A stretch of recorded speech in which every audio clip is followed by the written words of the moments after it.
Eleanor Cross slammed both fists down on the mahogany table so hard the water glasses jumped. "Get out," she said. "All of you, out." 12 of the most powerful executives in America stood and left without a single word because nobody argued with the Iron Queen. She had never lost a deal, never shed a tear, never needed one living soul. So tell me, how does a woman like that end up in a dark parking garage, hands trembling, begging a Navy single father for one simple date? Before we begin, comment the city you're watching from, so I can see how far this story travels tonight. And if you still believe love can find us when we've stopped looking, subscribe, and stay with me. The 42nd floor of Meridian Global belonged to Eleanor Cross, the way a throne belongs to a queen, and everyone who worked there understood one rule above all others: you did not make her wait. That morning, a man named Harold Pruitt made her wait 11 minutes. "Sit down, Harold." He sat. He was 61 years old, 3 decades in the industry, and his hands were shaking like a boy called to the principal's office. "You told the board the Delacroix acquisition would close by the end of the quarter," Eleanor said. She did not raise her voice. She never had to. "It's the end of the quarter. Where's my acquisition?" "Eleanor, there were complications with their pension liabilities that nobody could have." "I could have. I did. I flagged them in April." She slid a single sheet of paper across the table toward him. "That's your own memo. You initialed the paragraph, right there." Harold looked down at his own handwriting and said nothing because there was nothing to say. "I don't punish people for being wrong, Harold. Being wrong is part of the work. I punish people for lying to me about being wrong." She folded her hands. "You're going to walk down to your office. You're going to pack the photograph of your grandchildren, and you're going to be gone by noon. Legal will handle the rest. You'll get everything you're owed, not $1 more." He rose slowly. At the door, he turned and something old and tired came into his voice. "You know, Eleanor, I remember when your father ran this company. He'd have taken me to lunch and given me one more shot." "My father took a lot of people to lunch," she said without looking up. "That's why the company was nearly bankrupt when I took it. Goodbye, Harold." The door closed. Eleanor Cross sat alone in a room built for 20 and did not move for a long moment. Then she pressed the intercom. "Send in the next one." Tag. By any measure, the world used Eleanor Cross had won. She was 34 years old, and she ran a company that touched 60 countries. She had built it out of the wreckage her father left her, and she had built it the way you build anything meant to last with iron. People called her the Iron Queen. She'd heard it whispered in elevators, seen it printed in magazines, and she had decided long ago to wear it like a coat instead of a wound. Let them call her cold. Cold things did not break. Her assistant, a sharp young woman named Priya, appeared in the doorway that evening with a tablet and a look of practiced calm. "The Hargrove dinner moved to 8. The Tokyo call is confirmed for 11 your time. And the building's doing the annual maintenance on the west bank of elevators tonight, so they've asked everyone to be out by 9. "Fine. Also," Priya hesitated, "your sister called, 3rd time this week." Eleanor did not look up from her screen. "Did she say what she wanted?" "She said it was your mother's birthday on Sunday. She said, and I'm quoting, 'tell her a phone call wouldn't kill her.'" For just a second, something moved behind Eleanor's eyes. Then it was gone. "Send flowers. The good ones. Sign the card from both of us." "Eleanor." "That's all, Priya. Thank you." The young woman lingered one moment longer, the way people do when they want to say something kind and know it won't be welcome. Then she left. Eleanor worked until the floor went quiet. She worked until the cleaning crew came and went.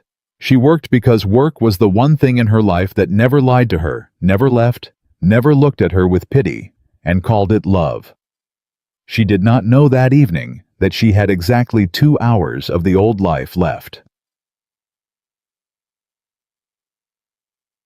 To understand why a woman builds walls that high, you have to understand what got in the last time the gate was open.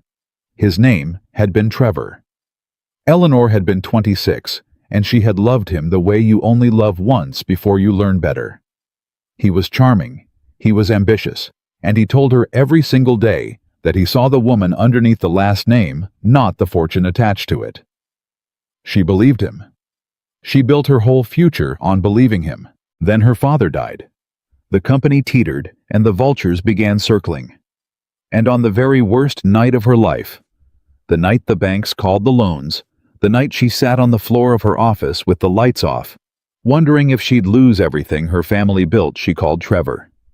She needed one person. Just one. He didn't answer.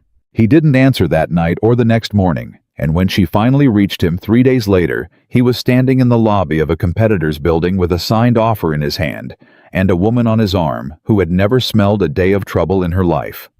"It's just business, Ellie," he'd said. "You taught me that." She had not cried. She was proud of that even now. She had walked out of that lobby, gotten into her car, and made 3 phone calls that saved the company by the end of the month. And somewhere in the middle of those calls, she made a 4th call, a silent one to herself, and the message was simple. Never again. Never need anyone.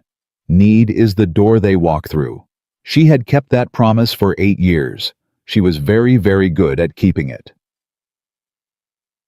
That same evening, 40 miles across the city, a man named Jack Bennett was losing a war with a peanut butter sandwich. "Emma, honey, you said no crust yesterday." "That was yesterday," said his 6-year-old daughter with the total confidence of someone who has never once doubted she is right. "Today I want the crust, and you cut it into triangles, not squares.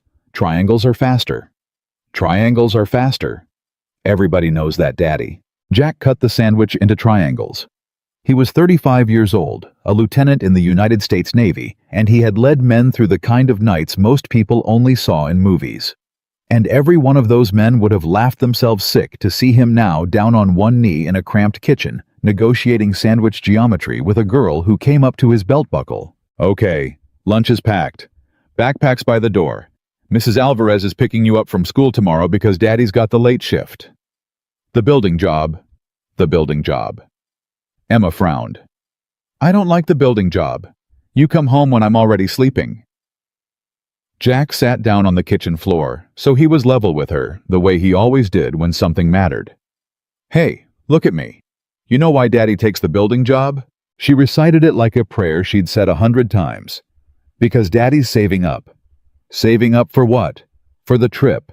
To see the ocean. The real ocean, not the pictures. "That's right." He tapped her nose. "The Navy pays me to keep the country safe. The building job pays me to take my best girl to see the ocean. A man does what he's got to do for the people he loves. You understand that?" She threw her arms around his neck instead of answering, which was its own kind of answer. And Jack held on for exactly as long as she'd let him. Losing her mother had nearly ended him. 3 years ago now, a rainy highway, a truck that crossed a line it shouldn't have, and a phone call that split Jack Bennett's life cleanly into before and after. He had buried the only woman he'd ever loved on a Tuesday, and reported back for duty on a Monday, because the country didn't stop needing him, and this little girl needed him more than anyone ever had. He'd learned to braid hair off a video on his phone at 2 in the morning. He'd learned which parent-teacher meetings mattered and which ones you could skip. He'd learned that you could be exhausted down to the bone and still be the safest place in the world for somebody if you just decided to be. That night, after the bedtime story, after the 3rd glass of water, after the whispered, "I love you" to the ocean and back, Jack Bennett put on a plain navy jacket, kissed his sleeping daughter's forehead, and drove into the city to stand guard over an empty building for people who would never know his name. He had no idea that one of those people was about to change his life. The gala at Meridian Global ran long. The way those things always did. Champagne. Careful laughter. Men in expensive suits telling each other lies they'd forget by morning. Eleanor moved through it like a general reviewing troops. She shook the right hands. She said the right things. She smiled the smile that had closed 100 deals and had never once reached her eyes. By 8:30, the crowd had thinned. By 9, the caterers were rolling their carts out, and Priya found her by the tall windows, looking out at a city that glittered like it belonged to her. "That's the last of them," Priya said. "Building wants everyone out for the elevator work. I called your car." "I've got the Tokyo call at 11. I'll take it from the office." Eleanor, you've been here since 6 a.m. And I'll be here until the Tokyo call. Go home, Priya. Tell your husband I said he's a saint. Priya smiled despite herself. He knows. She hesitated at the door, that same hesitation as always. Eleanor. It was your mother's flowers today. The card came back to me by accident. It just said, "Regards, Eleanor Cross." She said it gently. That's how you signed your own mother's birthday card. Regards. Eleanor didn't turn around. Good night, Priya. The young woman left, and for a moment, just one Eleanor Cross stood alone in front of a city she owned a piece of, and pressed her fingers lightly against the cold glass and felt something she would never have admitted out loud, not for all the money in the world. She felt like the last person awake on earth. Then she picked up her tablet, straightened her spine, and walked toward the elevators to go up to her office, because there was a call at 11, and calls did not care how you felt. She stepped into the East Bank elevator at 9:14 p.m. The doors closed. The car rose. And somewhere between the 28th and 29th floors, the whole world lurched. It wasn't a fall, not really, but her body didn't know that. There was a sound like a heavy chain giving up a hard metallic bang from somewhere above her head, and then the car dropped 6 inches and stopped dead. The light snapped off.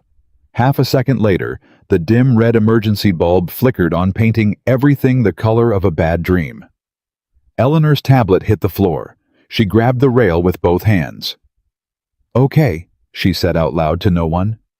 Okay, it's fine. She reached for the panel, pressed the button for the 29th floor. Nothing. Pressed the lobby. Nothing. Pressed every button in a row like a woman playing a piano that had stopped making sound. It's the maintenance, she told herself. They're working on the West Bank. This is the wrong bank. This is fine. She pulled out her phone. 1 bar. She dialed Priya. The call dropped. She dialed building security, the number she'd seen 1,000 times and never once needed. It rang once, twice, and dropped. The car shuddered again, just slightly, just enough to remind her she was hanging in a shaft 29 floors above the ground, in a box that had already broken once tonight. And here is the thing about Eleanor Cross that no board member, no rival, no reporter had ever seen. Somewhere down beneath the iron, there was a woman who was terribly quietly afraid of exactly this. Not of failing, not of losing, of being trapped, of being somewhere no amount of money and no amount of will could get her out of needing help and having no one at all who would come. Her breathing started to go shallow. Her heart slammed against her ribs like it was trying to get out too. No, she whispered. No, not now. Not here. She jabbed the red emergency call button with her thumb and held it down. For a long, awful moment, there was nothing but the sound of her own breath. Then a speaker crackled to life above her, and a voice came through, calm, low, steady as a hand on your shoulder. This is security. I read you. Somebody's in the east elevator. Eleanor opened her mouth, and for the first time in 8 years, no smooth answer came out. What came out was almost a child's voice. Yes. Yes, the car dropped. The lights went out. I can't. Okay. I've got you. First thing, I need you to do one thing for me. Just one. Can you do that? She nodded, then remembered he couldn't see her. Yes. I need you to take a breath, a real one. In through the nose, slow. That car isn't going anywhere. The safety brake's locked. That's the bang you heard. That's them doing their job. You are not falling. Say it back to me. I'm not falling. That's right. You're not falling. Now what's your name? She almost said Eleanor Cross. She almost said, I'm the CEO of this building. Both of those were true, and neither of them was what she needed to say. Eleanor, she said. Just that. All right, Eleanor. My name's Jack. I'm going to stay right here with you the whole time, and I'm going to get you out of that box. I've done harder things than this on a bad Tuesday, believe me. You just keep breathing, and you and me are going to talk, okay? And Eleanor crossed the Iron Queen. The woman who had fired Harold Pruitt that morning without a flicker. The woman who signed her own mother's birthday card.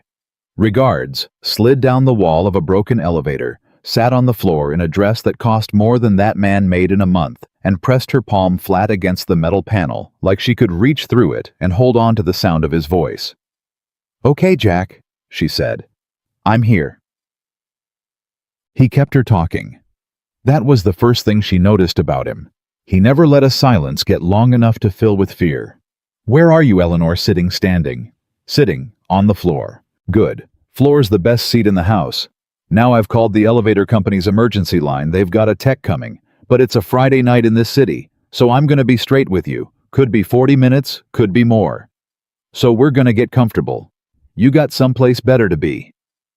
Despite everything, a strange sound came out of her. It took her a second to recognize it. It was a laugh, thin and shaky, but a real one. "I have a call with Tokyo at 11, she said. "Tokyo can wait. Tokyo's got no idea how good it's got it right now, sitting there on solid ground." "You don't understand," she said, and the laugh went brittle. "I don't miss calls. I've never in my life just not shown up for something." "Well," his voice stayed easy. "Sounds to me like tonight's a night for firsts." She let her head fall back against the wall. "Are you the security guard?" "For tonight I am. It's not my regular line of work, but I take shifts here when I can." "What's your regular line of work?" There was the smallest pause. "I'm in the Navy, ma'am." Something shifted in Eleanor's chest, a small surprised warmth. "The Navy? And you're standing in a lobby at 9:30 at night watching cameras?" "A man does what he's got to do." "Why?" It came out before she could stop it. In her world, everyone did everything for a reason, and the reason was always leverage. She was already bracing for it, "Because I'm hoping to catch a break, because I know who owns this building, because you never know who you'll meet."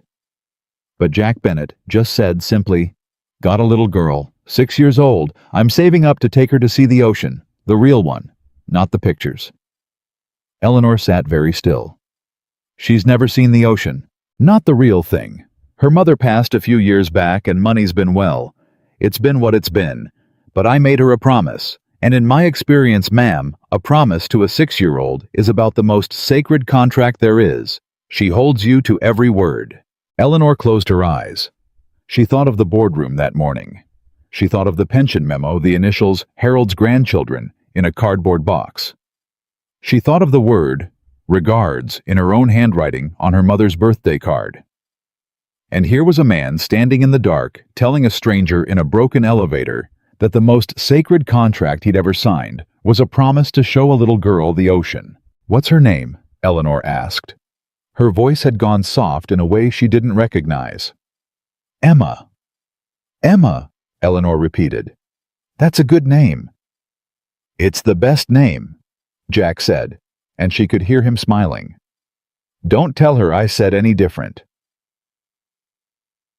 The minutes passed, and they didn't feel like minutes. They talked about small things. The worst weather Jack had ever seen at sea. The strangest thing Eleanor had ever eaten at a business dinner in a country whose language she didn't speak.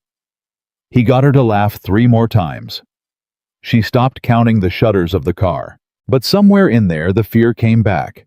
Not the wild panic from the start, but a deeper, quieter thing. The kind that comes when you finally sit still long enough for your own life to catch up with you. "Jack. Right here. Can I ask you something strange?" "Strangest place I've ever taken a question." "Go ahead." Eleanor stared at the dim red light. "Does anybody know you're here tonight? I mean, if something happened to you. Right now. Is there someone who'd notice you were gone?" The pause this time was longer and gentler. "Emma," he said. "And Mrs. Alvarez next door who's watching her. And a whole crew of guys who'd tear this city apart looking for me." A beat. "Why do you ask?" And Eleanor Cross, who had never in her adult life said this out loud to a single human being, said it to a voice in a wall. "Because I don't think anyone knows I'm here," she whispered. "I sent everyone home. My assistant thinks I'm working.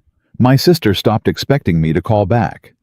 My mother's birthday is Sunday, and I sent flowers with a card that said, 'Regards.'" Her throat closed up. If this elevator had actually fallen tonight, Jack really fallen, I think it would have been a full day before anyone even wondered where I went. I run a company that employs 40,000 people. And there is not one single person in the world who would notice tonight if I just stopped. The silence after that was different. It wasn't empty. It was the silence of someone deciding to say something true. I noticed, Jack said quietly. I noticed the second you pressed that button, and I'm not going anywhere.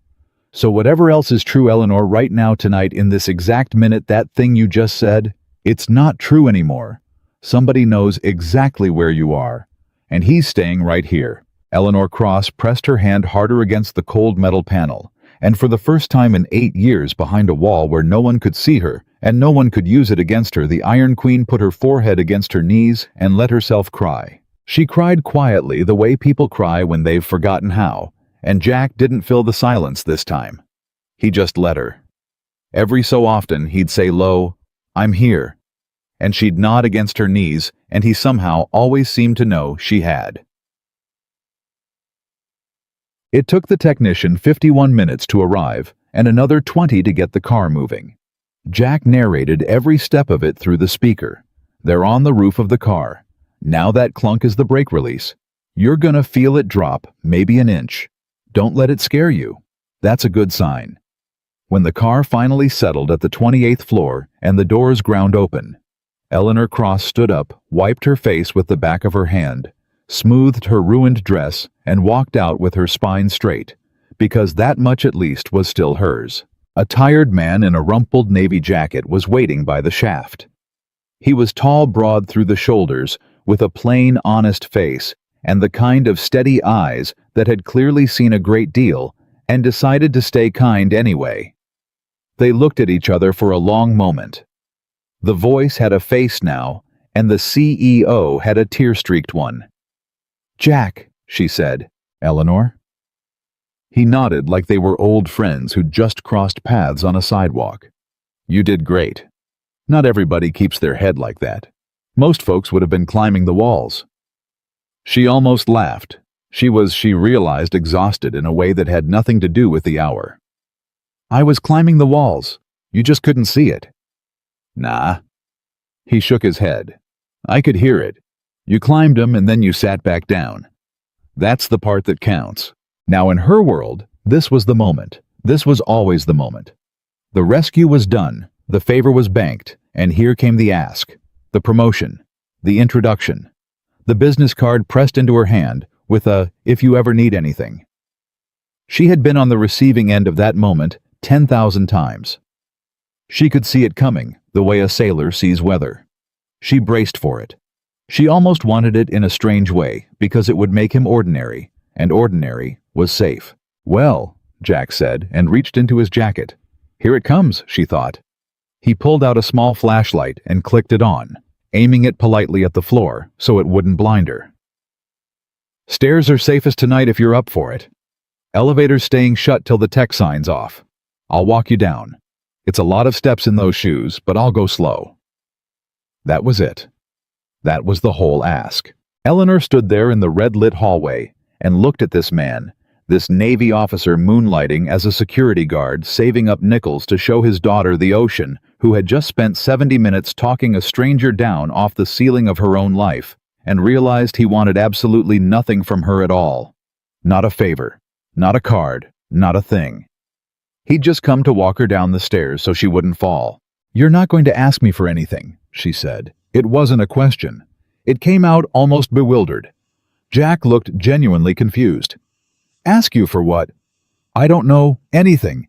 Everyone asks me for something." Something flickered across his face, then not pity, she'd have hated pity.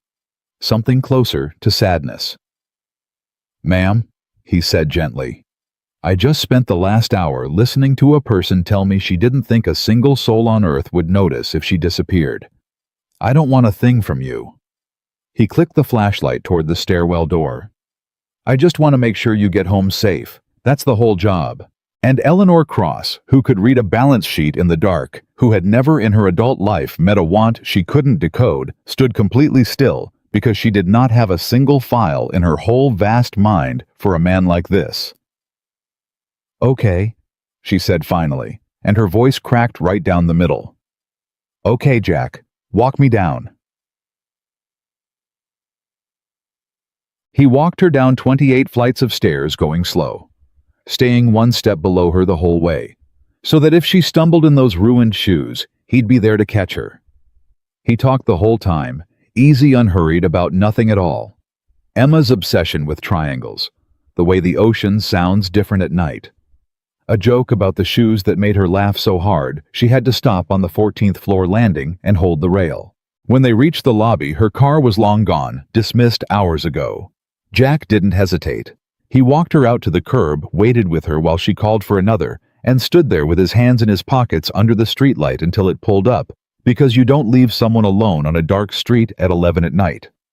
Not if you're the kind of man who was raised right. She got in. She rolled the window down. She looked up at him, this stranger who somehow knew her better after 70 minutes than people who'd worked beside her for a decade. "Jack," she said. "Thank you." "Get home safe, Eleanor." The car pulled away, and Eleanor Cross turned around in her seat and watched through the back window as the tall man in the navy jacket lifted one hand, held it up until the car turned the corner, and then walked back inside to finish a shift that paid him just enough to buy a little girl a look at the ocean. She faced forward again. The city slid by, glittering hers. She had everything a person was supposed to want. She had built it out of iron, and she had guarded it for 8 years, and she had never once, not for one single night, felt what she had felt sitting on the floor of that broken elevator with her hand pressed against a wall. She had felt like somebody knew she was there. Eleanor took out her phone. She stared at it for a long moment. Then she opened her messages, scrolled down past the CEOs and the senators and the men who wanted things all the way down to a name she hadn't touched in far too long. Mom. She typed 3 words, deleted them, typed them again. "Happy early birthday. I'd like to come Sunday, if that's all right. Not regards. Just love, Eleanor." Her thumb hovered over the button for a very long time. Then 41 floors below the office where the Iron Queen had ruled without mercy for 8 straight years in the back of a car. On a quiet street, a woman who'd been rescued from more than an elevator that night pressed send and started to shake just a little. The way you shake when a door you'd nailed shut a long time ago swings open on its own, and you realize with something between terror and relief that you were the one holding it closed all along. Across the city, a phone buzzed in Jack Bennett's pocket. He didn't check it. He was watching the cameras doing his job. He had no idea that the woman from the elevator had already begun to change the whole shape of his quiet life. He had no idea that in a few short weeks, the most powerful woman in the state would find every excuse under the sun to see him again. And he certainly had no idea that one night, standing in a dark parking garage, that same woman would look him in the eye, take the biggest risk of her carefully guarded life, and ask him a question that neither of them would ever forget. But that was still to come. For now, Jack Bennett watched the monitors and hummed a little tune Emma liked and counted the hours until he could go home and kiss his sleeping daughter's forehead. And 40 miles away, Eleanor Cross rode through the glittering city with a phone in her hand and a tear on her cheek, and for the first time in 8 long years, the faintest, most dangerous thing she had ever let herself feel. Hope. The message to her mother went unanswered for 2 full days, and Eleanor Cross discovered something about herself she had never known. She could not stop checking her phone. She, who had once let a merger sit unsigned for a week just to make a rival sweat, refreshed her messages 40 times before lunch on Saturday. Nothing. She told herself it didn't matter. She told herself a great many things that weekend, and she believed none of them.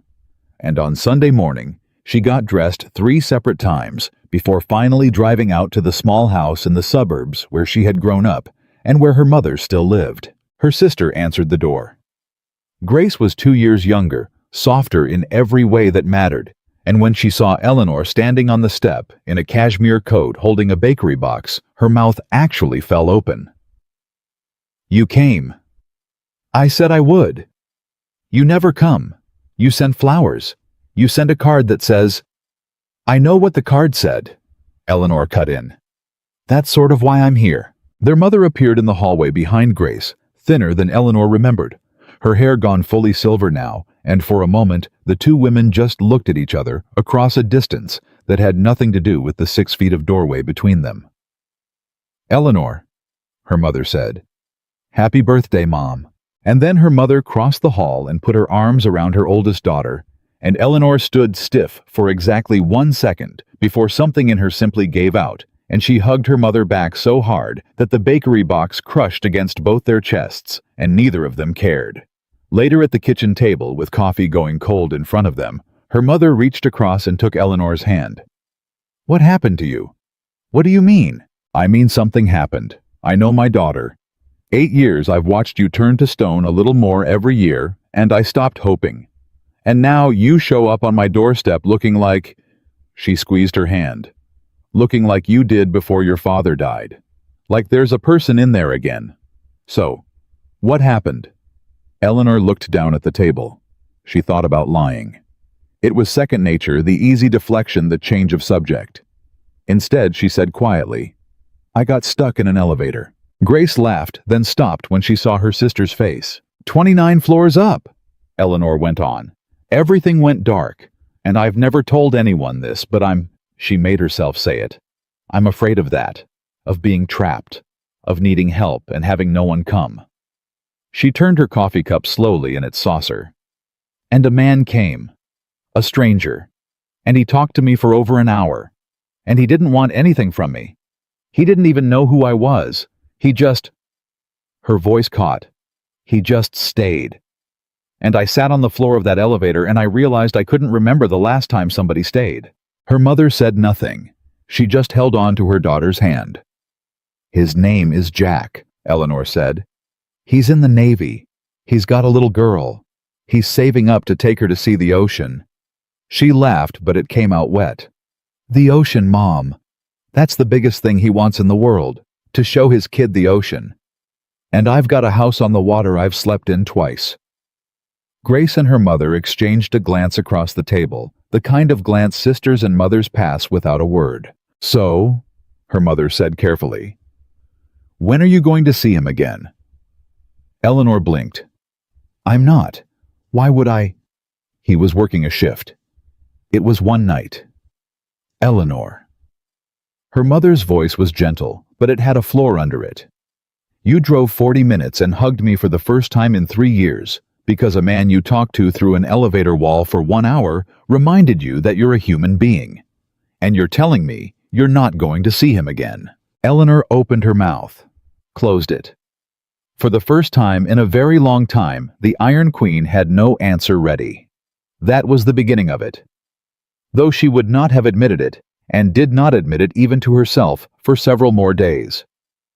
She started small. On Monday morning, she called down to the building's facilities office and asked in the flat administrative tone she used for things she didn't want anyone to think about too hard for the incident report on Friday's elevator failure. "Of course, Ms. Cross. I'll have legal, not legal, just the report, and the name of the security contractor who handled it." The report came up an hour later. She scrolled past the technical failure analysis, past the liability language down to the personnel section. Overnight security subcontracted through Meridian Facility Services. On duty, Bennett Jack A. She looked at that name on her screen for a long time. Then she picked up the phone and called Priya into her office. "I want to do something for the building's night security team," Eleanor said. "A bonus, recognition, whatever we call it." Priya's pen hovered over her notepad. The whole team. A beat. "But I want to hand it out personally. Thank them myself. It's good for morale." Priya set the pen down very slowly and gave her boss a long evaluating look. In 4 years of working 80-hour weeks side by side, Eleanor Cross had personally thanked exactly no one for anything. "You want to personally thank the night security team?" Priya repeated. "Is that a problem?" "No," Priya said, drawing the word out. "No problem at all." And she wrote it down, and underneath it, where Eleanor couldn't see, she added a small question mark and a name she'd noticed in the same report, because Priya was very good at her job, and part of that job was knowing her boss better than her boss knew herself. The reception was arranged for Thursday evening. 12 members of the overnight and weekend security staff, a table of catered food that cost more than any of them made in a week, and Eleanor Cross in a charcoal suit, shaking each of their hands and calling each of them by name off a list she had in fact memorized, because that was the only detail she couldn't quite hide from herself, that she'd learned all 12 names just to disguise the one that mattered. Jack Bennett was ninth in line. She knew it was him before he reached her. He was taller than most of the others, and he stood the way she remembered his voice, sounding steady, easy, taking up exactly as much room as he needed and no more.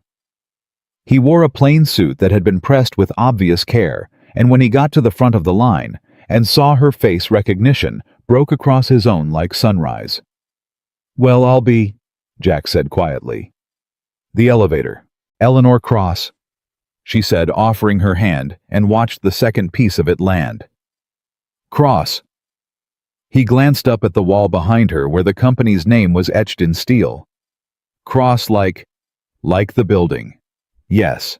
Jack let out a low breath and shook her hand, and to her enormous relief there was no shift in him at all. No sudden calculation, no straightening of the spine, no reappraisal. If anything, he looked a little embarrassed on her behalf. "So the whole time I was telling the CEO of the building not to panic and reminding her she wasn't gonna fall," he said. "I was talking to the boss, talking to the E." "You were talking to a woman on the floor of a broken elevator," Eleanor said. "That's who I was that night. You got that part exactly right."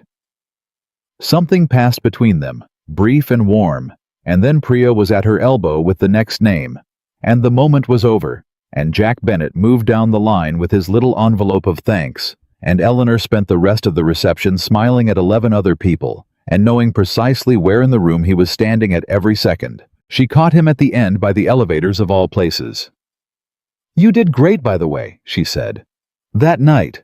I never actually said it. Not everybody keeps their head like that." He grinned, catching his own words handed back to him. "You climbed the walls," he said. "And then you sat back down." "I sat back down." She hesitated. In the entire history of Eleanor Cross, she had never once in her life had to work up the nerve to say anything to anyone. She said whatever she wanted, whenever she wanted, and people rearranged their lives around it. And here she was, 34 years old, feeling like a teenager at a locker. "I never got to properly thank you. The envelope isn't, that's for everyone, that's not, I'd like to." She stopped, regrouped, tried again with something closer to her usual command. "Let me buy you dinner. As a thank you, that's all."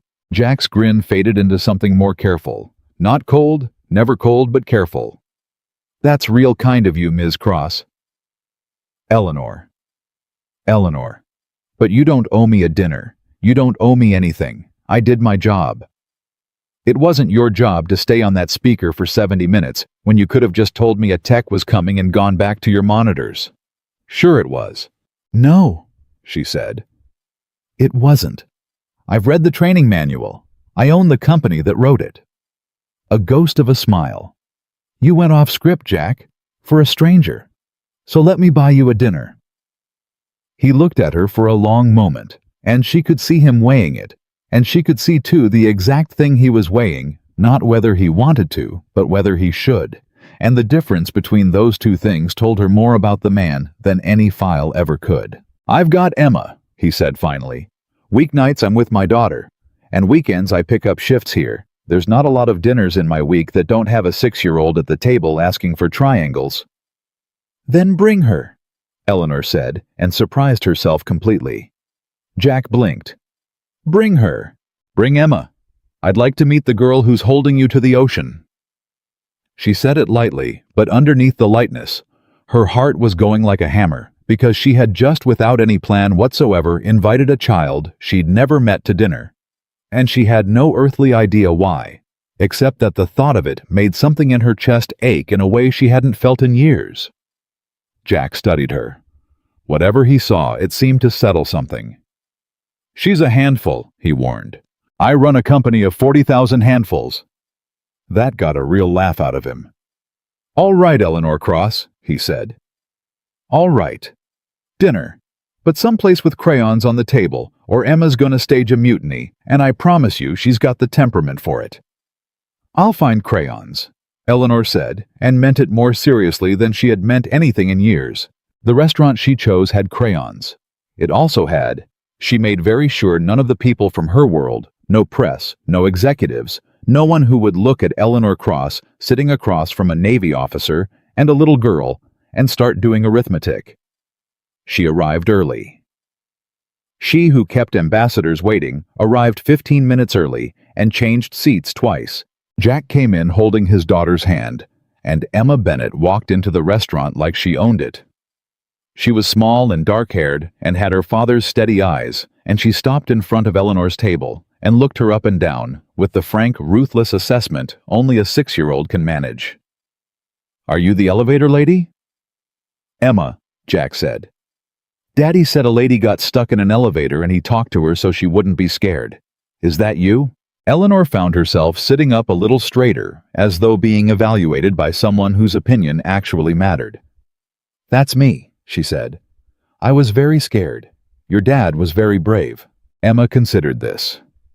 "My dad is the bravest," she said with the flat finality of settled fact. "He's in the Navy. He drives boats. Big ones." She climbed up into the booth without being asked directly across from Eleanor, and folded her small hands on the table in unconscious imitation of her father. "Do you have crayons?" "I asked them to bring crayons especially for you." Emma turned to her father, deeply impressed. "She asked especially." "I heard," Jack said, sliding in beside his daughter. "Real fancy." And that was how the dinner began, and Eleanor Cross, who had negotiated across from heads of state and titans of industry, and men who could crush careers with a phone call, found the single most disarming opponent of her entire life to be a 6-year-old girl who spent the first 10 minutes explaining in exhaustive detail why triangles were the superior shape for all foods. "They're faster," Emma insisted. "Faster how?"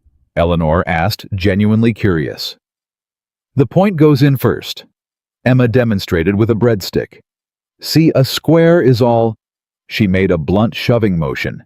"But a triangle is like zoom." "That is," Eleanor said slowly, "actually sound aerodynamic reasoning." Emma didn't know what that meant, but she could tell it was a compliment, and she beamed. And across the table, Jack caught Eleanor's eye and mouthed, "She's got you," and Eleanor discovered she didn't mind being got at all. It went on like that. Eleanor learned that Emma's favorite color was ocean blue, but the real ocean, not the crayon. She learned that Emma had lost 2 teeth and was extremely bitter that the tooth fairy had left the same amount for both. Like they were the same, and they weren't, the second one hurt way more. She learned that Emma missed her mother in the specific matter-of-fact way that small children grieve mentioning her, the way you'd mention weather. Mommy used to sing the ocean song, but Daddy sings it wrong.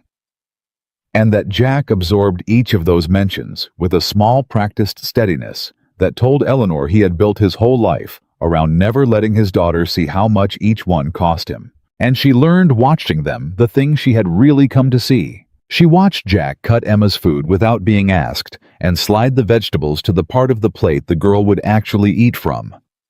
She watched him catch a glass of milk before it went over with the unthinking speed of a man who'd caught 1,000 glasses of milk. She watched him listen, really listen to a rambling story about a classmate named Dylan who ate glue, nodding at all the right places, asking the follow-up questions that let Emma know her small life was to her father the most important thing in the entire world. Somewhere in the middle of it, Emma slid out of the booth to go look at a lobster tank across the room, and for a moment it was just the 2 adults. "She's remarkable," Eleanor said quietly. "She's her mother." Jack watched his daughter press her nose to the glass. "Looks like me, God help her, but she's Sarah through and through. Same stubborn, same big heart." He turned his coffee cup. She was the one who was good with people. I was always better with, engines. Problems you can solve with a wrench. Sarah could walk into a room full of strangers and leave with 40 friends. A small, sad smile. When she passed, I honestly didn't know if I could do the people part of raising a kid. The soft part. The feelings part. I knew I could keep Emma fed and safe. But loved known the way Sarah would have done it. He shook his head. I've been figuring it out as I go. Eleanor looked at this man. This man who thought he wasn't good at the soft part, who had just spent 70 minutes talking a stranger back from the edge of her own despair, who had learned to braid hair off a phone at 2 a.m, who cut vegetables to the right part of the plate without being asked. Jack, she said, can I tell you something, and you don't have to say anything back? He nodded. That night in the elevator, you did the people part perfectly. You did it for a stranger who couldn't do a thing for you. If you're worried you're not good at the soft part. She paused.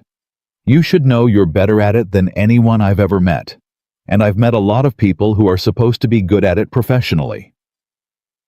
Jack didn't say anything for a moment. Then gruffly, that's a heck of a thing to say to a man over calamari. I'm not good at working up to things. No, he said, and the corner of his mouth turned up. I don't imagine you are. Emma came barreling back to the table, then full of news about the lobsters, and the moment folded itself away. But Eleanor carried it out of that restaurant and into her car, and all the way up to her cold, beautiful, empty apartment. And it kept her warm in a way nothing in that apartment ever had. She meant to leave it there. One dinner. A thank you paid, a debt closed. That was the sensible thing, and Eleanor Cross had built a life out of the sensible thing. She lasted 9 days. On the 10th day, she found herself standing at Priya's desk holding a folder she didn't need, and she heard her own voice say with elaborate casualness, the security subcontractor, Bennett. Do we do anything for families, the staff? If they've got kids, scholarships, that kind of thing. Priya looked up at her boss and did not smile, though it cost her something. We have an employee family assistance fund, she said. It's small, underused, honestly. Most people don't know it exists. Make sure they know, Eleanor said. Send a notice to all the subcontracted staff, all of them. A beat. And find out quietly what it would take to send a child to see the ocean. A family. Modest. Not charity. I don't want it to feel like charity, just a benefit. Something the fund could reasonably do for anyone. For anyone, Priya repeated. For anyone. Priya held her boss's gaze for a moment longer than was strictly necessary. Eleanor, she said gently, can I say something, boss, to, well, whatever we are after 4 years? You're going to anyway. You've reorganized a corporate benefits fund, personally thanked the entire night security team, and asked me to price out an ocean trip. All in about 3 weeks. And in 4 years I have never once seen you do a single thing that didn't have a business reason underneath it. Priya set down her pen. I'm not asking what's going on. I just want you to know that whatever it is, she smiled, it looks good on you. That's all. It looks like you're breathing again. Eleanor stood there holding her unnecessary folder, and for a moment the mask slipped entirely, and Priya saw underneath it something she had never seen on her boss's face in 4 years: uncertainty, hope, fear, all at once. I don't know what I'm doing, Priya, Eleanor admitted so quietly it barely crossed the desk. I know, Priya said. That's the best part. She saw Jack twice more over the next month, both times arranged with the same transparent flimsiness. Once she happened to be reviewing the building's overnight operations on a Saturday night when he was on shift, and they talked in the lobby for 2 hours while she pretended to look at monitors. Once she offered again without any plan. The offers just kept leaping out of her before her sensible mind could stop them to have her driver take Emma and Jack to the aquarium on a Sunday, since her own weekend had opened up. She did not go with them. She told herself that was appropriate. She spent the entire day imagining Emma's face at the glass and hating that she wasn't there to see it. That evening, Jack called her the first time he'd ever called, instead of the reverse, and she answered on the first ring, which she immediately regretted. She wore herself out. Jack set his voice low, and she could hear that he was standing outside a closed door. She's down. But before she went under, she made me promise to tell you something. What? She said, and I'm quoting exactly. Tell the elevator lady the octopus was her favorite, and mine is the sharks. and we should both go next time, so she can pick a third one. A pause. So that's an official summons, in case you didn't catch it. From the highest authority in my house. Eleanor sat down on the edge of her bed, in her enormous silent apartment, and pressed the phone hard against her ear. Jack, she said. Can I ask you something? You keep asking me things I don't expect. Go ahead. Why did you call? She turned the question over even as she asked it. You could have texted me what she said. You called. The pause on the other end went long. When Jack spoke again, his easy voice had lost some of its ease. I've been trying not to think too hard about that, he admitted. Why? Because you're Eleanor Cross, he said simply. You own the building I guard at night to make ends meet. You've got, I looked it up. I'm not proud of it, but I looked it up. You've got a net worth with a number in it. I can't even picture. And I'm a widower, with a kid and a Navy salary who cuts sandwiches into triangles. He exhaled. And you keep finding reasons to be in the same room as me, and I keep finding reasons to let you. And I've got a daughter whose heart already got broken once by losing somebody she loved. And I swore I'd never let that happen to her again. So I'm being careful, real careful, because Emma already asked me tonight if the elevator lady was going to be her friend forever. His voice tightened, and I didn't know what to tell her, because I don't know what this is, Eleanor, and a man in my position can't afford to find out and be wrong. Eleanor closed her eyes. Everything in her, every instinct honed over 8 years told her to retreat now, to laugh it off, to say something smooth and cool that would put the door back on its hinges and let them both pretend. It was the safe move. It was the sensible move. She was so tired of the sensible move. I don't know what this is either, she said instead, and her voice shook and she let it. I want to be honest with you because you've been nothing but honest with me from the first minute through a wall when you didn't even know my name. So here's the truth, Jack. 8 years ago, I loved a man, and on the worst night of my life, I needed him, and he wasn't there, and I decided I would never need anyone again. And I've kept that promise. I've kept it perfectly. I'm very good at it. She swallowed. And then a voice came through a wall and told me I wasn't falling, and I have not been able to stop needing to hear it since. And I know that scares you because of Emma, and it should. But you asked me what this is, and the honest answer is, I don't know, except that it's the first real thing I've felt in 8 years, and I am terrified of it, and I don't want it to stop. The silence on the line was so complete she could hear him breathing. Well, Jack said finally, and his voice was rough. That's a heck of a thing to say to a man over the phone. I'm not good at working up to things. No. She could hear the smile come back into his voice, small and shaken. No, Eleanor, you sure aren't. Neither of them said anything for a moment. It was not an empty silence. It was the silence of two people standing on either side of a door, each with a hand on the knob. Emma's got school Monday, Jack said at last. But there's a diner near her school. Nothing fancy. Real crayons, real bad coffee. I take her Saturday mornings, it's our thing. A pause. You could come, this Saturday, if you wanted. Not the aquarium, not a fancy restaurant, not a security shift you invented an excuse to check on. She flushed in the dark, caught just a bad diner and a kid and me. See if this is a real thing when it's not dressed up. See if you still feel it over bad coffee. What if I do? Eleanor asked. Then I guess we'll have a problem, Jack said softly. The good kind. Eleanor Cross lay back on her enormous empty bed, in her enormous empty apartment at the top of a city she owned a piece of, and smiled at the ceiling like a woman half her age. Saturday, she said. I'll be there. Tell Emma I'm bringing my own crayons. She heard him laugh, that warm, low laugh she'd first heard through a broken elevator speaker. And after they hung up, she lay there in the dark for a long time, not working, not checking her phone, not doing a single one of the 10,000 things Eleanor Cross was supposed to be doing. Just lying there, with her hand pressed flat against her own chest, feeling her heart go, feeling it be a thing that could be hurt again, and choosing for the first time in 8 years to leave the door open anyway. She did not know that night that a photographer 3 cars back had already followed her driver to an aquarium the week before. She did not know that a picture existed of Eleanor Cross's private car dropping off a Navy officer and a little girl, and that a man at a certain publication had been staring at it for days, trying to figure out what he was looking at. She did not know that the small, careful, honest thing she and Jack were building in the dark was about to be dragged out into a light that would test every word either of them had said. For now, she only knew that on Saturday there would be bad coffee and a 6-year-old and a man who had stayed.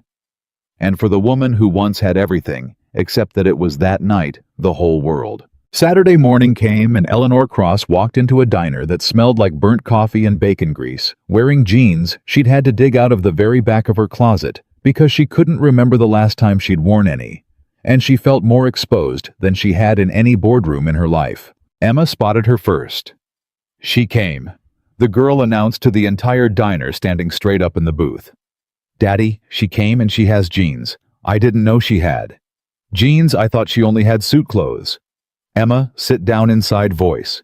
And she brought her own crayons like she said.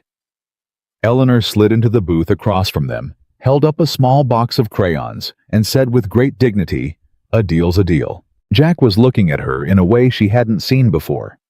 Not the careful way from the phone, not the easy way from the elevator. Just looking like a man taking in something he wasn't sure was real. "You found jeans," he said. "I own jeans. I can see that. I'm just processing it." "Process faster. Your daughter's ordering for all 3 of us, and I don't trust her judgment on coffee." "My judgment on coffee is great," Emma said, deeply offended, and then ordered them all chocolate milk, which settled that. And here was the thing Eleanor had come to find out, sitting in that terrible diner with bad coffee she'd waved off in favor of chocolate milk. It was real. Stripped of the aquarium, and the fancy restaurant, and the excuses she'd invented with nothing dressed up sitting on a cracked vinyl seat, while a 6-year-old drew what she insisted was a family of octopuses. But the daddy one is you, Daddy. See his mustache. Eleanor felt more like herself. More like a person than she had felt in 8 years at the top of the world. She stayed 3 hours. She colored an entire octopus. She learned that Jack took his eggs over hard because Sarah used to make fun of him for it, and he'd never switched. She learned that Emma had a loose tooth she was saving for a good wiggle. And when Emma finally wore herself out and put her head down on the table between the ketchup and the crayons, Jack looked across at Eleanor over his daughter's sleeping head and said quietly, "So, bad coffee, real crayons, no dressing it up." A pause. "You still feel it?" "Yes," Eleanor said without hesitation, without a single instinct toward retreat. "You?" "Yeah," Jack said. "Yeah, I do. God help us both." They started seeing each other after that. Not dramatically, not fast. Jack wouldn't allow fast. Not with Emma in the picture. And Eleanor found that she didn't want fast either, that she wanted to earn every inch of it. Saturday diners became a fixed thing. She started coming to Emma's soccer games, standing on the sideline, in a coat worth more than the whole snack budget for the season, cheering for a team of 6-year-olds who ran at the ball in a single migrating clump. She learned the other parents' names. She, who could not be bothered to remember a senator's wife, learned that Dylan, who ate glue's mother, was named Renee and made excellent orange slices. She kept it out of her world entirely. That was the deal she'd made with herself, and for 6 weeks she held it. No press, no executives, no crossover between the Eleanor Cross who ran a company and the Eleanor who colored octopuses in a diner. She guarded that small warm thing the way she'd once guarded her whole heart. Because she knew what her world would do to it if it ever got its hands on it. She was right to be afraid. It broke on a Tuesday. Priya came into her office without knocking, which she never did, and set a tablet down on the desk in front of Eleanor without a word. Her face was carefully, professionally blank, which was worse than any expression. The headline read, "The Iron Queen's Secret, CEO, Eleanor Cross and Her Mystery Man." Below it, 3 photographs.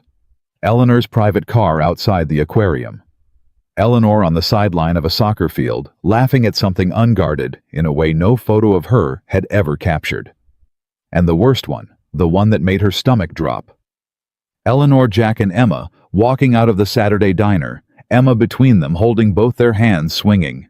"How bad?" Eleanor said. Her voice had gone flat and cold, the boardroom voice armor snapping back into place. "It's the lead item on 3 sites already," Priya said quietly. "It'll be everywhere by tonight. They've identified him. Name rank the fact that he does security shifts here. She hesitated. "Eleanor, they're not being kind. The framing is that he's, say it, that he's a security guard who works in your building, that he's a widower with a child and a modest salary. The word opportunity is being used, and convenient, and a few worse ones in the comments that I won't repeat." Priya's jaw tightened. "They're saying he's after your money, and they're saying you're—" She stopped. "Finish it. They're saying you've lost your edge, that you're distracted. A couple of the finance sites are running it as a story about your judgment, about whether you're still fit to run the company." Eleanor sat very still. She had known intellectually that this was the risk. She had not known it would feel like this, like being turned inside out. Like every private, tender, real thing she'd built in the dark, being hauled into a spotlight and priced by strangers. But that wasn't the part that made her hands go cold on the desk. The part that made her hands go cold was Emma. Emma's face clear as day in a photograph next to the word convenient. A 6-year-old whose father had built his entire life around protecting her from exactly this kind of hurt. "Jack," Eleanor said. "Does Jack know?" As if summoned, her phone lit up. It was him. She answered. "Jack, is Emma in these pictures?" His voice was not easy now. It was not gentle. It was the flat, controlled voice of a man holding something down with both hands. "Eleanor, is my daughter's face on the internet next to a headline about your money?" Eleanor closed her eyes. "Yes." The silence on the line was terrible. "Jack, I'm going to fix this. I have lawyers. I have people I can get the images of Emma taken down. Minors have protections. I can—" "You can't unring a bell, Eleanor." His voice cracked just slightly, and that was worse than shouting. "It's already out. People already saw it. Her friend's parents already saw it. On Monday, some kid at school is going to say something to her that she doesn't understand, and she's going to come home and ask me why people are being mean about her family, and I am going to have to explain to my 6-year-old why strangers who've never met her think—" He stopped breathing hard. I told you the first night on the phone. I said a man in my position can't afford to be wrong, and I let her, and now she's a headline. Jack, I gotta go. I gotta pick her up early. I don't want her hearing it from anyone but me." A pause, and then quietly, awfully, "I don't know what I was thinking. I really don't." And he hung up. Eleanor sat in her enormous office with the tablet glowing in front of her, and her assistant standing there not knowing what to do, and she felt the walls she'd spent 6 weeks dismantling begin brick by familiar brick to rebuild themselves. It would be so easy. That was the terrible thing. It would be so easy to let them. To issue a cold statement, to let the story die, to go back to being the Iron Queen who needed no one and could be hurt by nothing. She'd done it once. She knew exactly how. Nail the door shut, hang the coat over the wound, never need anyone again. She got as far as opening a blank document to draft the statement. Ms. Cross considers her private life private and has no comment. Clean. Cold. It would work. It would make the whole thing go away, and it would make Jack go away with it, and Emma, and the octopuses, and the bad coffee, and everything she'd found in the dark. She stared at the blinking cursor for a long time. Then she thought about a voice through a wall, telling her she wasn't falling. She thought about a man who'd stayed on a speaker for 70 minutes for a stranger who couldn't do a thing for him. She thought about convenient and opportunity, and about how the story had it exactly, precisely, insultingly backwards, because Jack Bennett was the one person in her entire life who had never wanted a single thing from her, and the world had looked at him and decided he was a thief. Eleanor Cross closed the blank document. "Priya," she said, and her voice had changed. It wasn't the cold voice, and it wasn't the shaking voice from the phone. It was something new, steady, low, and absolutely certain. "Cancel my afternoon. All of it. Tokyo, the Hargrove call, everything. Eleanor, and get me the board. Emergency session. Tomorrow morning, all of them in person, no exceptions. She stood up. If they want to have a conversation about my judgment, we're going to have it. To their faces. Priya looked at her boss, and something like fierce pride flickered across her face. What are you going to do? First, Eleanor said, already pulling on her coat, I'm going to go find a man and a little girl, and I'm not going to let them face this alone, the way I let myself face things alone for 8 years.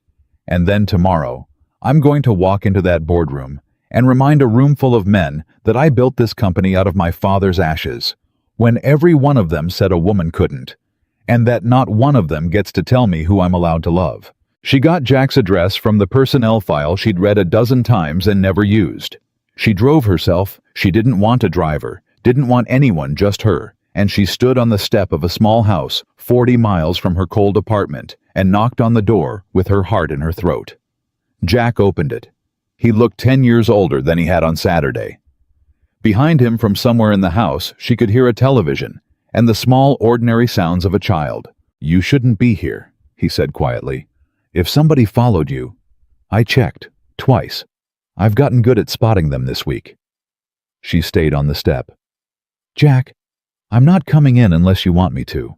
I couldn't sit in that office and let you think that phone call was the end of it. I couldn't let you carry this thinking I agreed with them, because I don't. I need you to hear me say that to your face. I don't. Jack leaned against the doorframe, and all the fight seemed to go out of him at once, leaving just a tired father. It doesn't matter what you think, Eleanor, or what I think. It's out there, and I can protect her from a lot of things. I've protected her from a lot of things, but I can't protect her from this. I don't have... He gestured vaguely helplessly. I don't have lawyers and PR people. I have a Navy salary and a spare room and a rule that I'd never let anybody hurt her again. And I broke my own rule. You didn't break it, Eleanor said. I did. I brought my world into yours. This is my fault, Jack, not yours, and that's exactly why I'm the one who's going to fix it. She took a breath. But I can't fix it from a distance. I can't fix it by issuing a cold statement and disappearing. Which, I'll be honest with you, because you've always been honest with me, is exactly what I almost did an hour ago. I opened the document. I started writing the statement that would have made you go away. Her voice wavered. And then I remembered that you didn't disappear on me. You had every reason to just tell me a tech was coming and go back to your monitors. And you stayed. So, I'm staying, Jack. If you'll let me. Not the CEO with the lawyers, although she's coming too, and she's going to be very useful. Just me, standing on your step, not going anywhere, not. From inside the house, a small voice called out, Daddy, who's at the door? Jack turned his head. Nobody, sweetheart, just... Is it the elevator lady? Emma appeared in the hallway behind him, sock feet on the hardwood hair in a lopsided braid Jack had clearly done himself. She saw Eleanor and her whole face lit up, and then, catching some tension in the air, the way children always do, dimmed with worry. Are you sad? She asked, looking between the two adults. Daddy's been sad since he picked me up. Are you two having a fight? Renee's mom and dad have fights and then they don't live together anymore? Jack crouched down fast. Hey, no, nobody's Emma, nobody's fighting. But Emma was already looking at Eleanor with those steady eyes, her father's eyes, and she asked the question that neither adult had been able to answer. Some kid's mom said something about you today, she told Eleanor. When she was picking up, she said you weren't really our friend. She said you were just... Emma screwed up her face, working to remember an adult word she didn't understand. Slumming. What does slumming mean? Is it bad? She said it like it was bad. The word landed in the doorway like a slap. Eleanor saw Jack's jaw clench, saw the pain flash across his face, saw 8 years of a father's careful protection crack right down the middle at the sound of that word coming out of his daughter's mouth, and Eleanor Cross knelt down on that front step right there on the concrete in her expensive coat, so she was level with the little girl the way Jack always got down level with her, because she'd watched him do it and learned it was the thing you did when something mattered. Emma, she said, Can I tell you what that word means? The real answer, not the mean answer. Emma nodded solemnly. It's a word some people use when they think one kind of person is better than another kind of person. When they think somebody who has more money is worth more than somebody who has less. And that person thought that because I run a company, I must think I'm better than you and your dad. Eleanor's voice was very steady, very clear. But here's the truth. Emma and I need you to remember it, because it's the most true thing I know. The bravest, kindest, most important person I have met in 8 years is your father. He is worth 100 of me. And the best 3 hours of my whole week is sitting in a bad diner coloring octopuses with you. That's not slumming. Do you know what that is? Emma shook her head, eyes huge. That's the luckiest I've ever been, Eleanor said. And anybody who tells you different doesn't know what lucky looks like. Emma stared at her for a long moment. Then she stepped forward past her father and wrapped her small arms around Eleanor's neck and said into her collar, I don't think you're slumming. I think you're my friend forever. Daddy wouldn't tell me if you were going to be my friend forever, but I think you are. Over the child's head, Eleanor met Jack's eyes. He was looking at her the way he'd looked at her in the diner, like a man taking in something he wasn't sure was real, except now there was something wet in his eyes, something breaking open. You'd better come in, Jack said, his voice rough. Both of you are letting the heat out. She came in. It was a small house and warm, with Emma's drawings on the refrigerator and a photo of a laughing woman with Emma's eyes on the mantel. Sarah Eleanor understood, and she was careful to nod at that photo quietly, the way you acknowledge someone whose home you're a guest in. Jack made coffee, real coffee better than the diner's, and Emma insisted on showing Eleanor every single one of her drawings, and for an hour they were just 3 people in a warm kitchen holding the world at bay. When Emma finally went to bed after negotiations, after a story after Eleanor was drafted to sing the ocean song and sang it wrong, in a completely different way than Jack sang it wrong, which Emma pronounced the best kind of wrong. The 2 adults sat at the kitchen table, and the thing they'd been holding off came back into the room.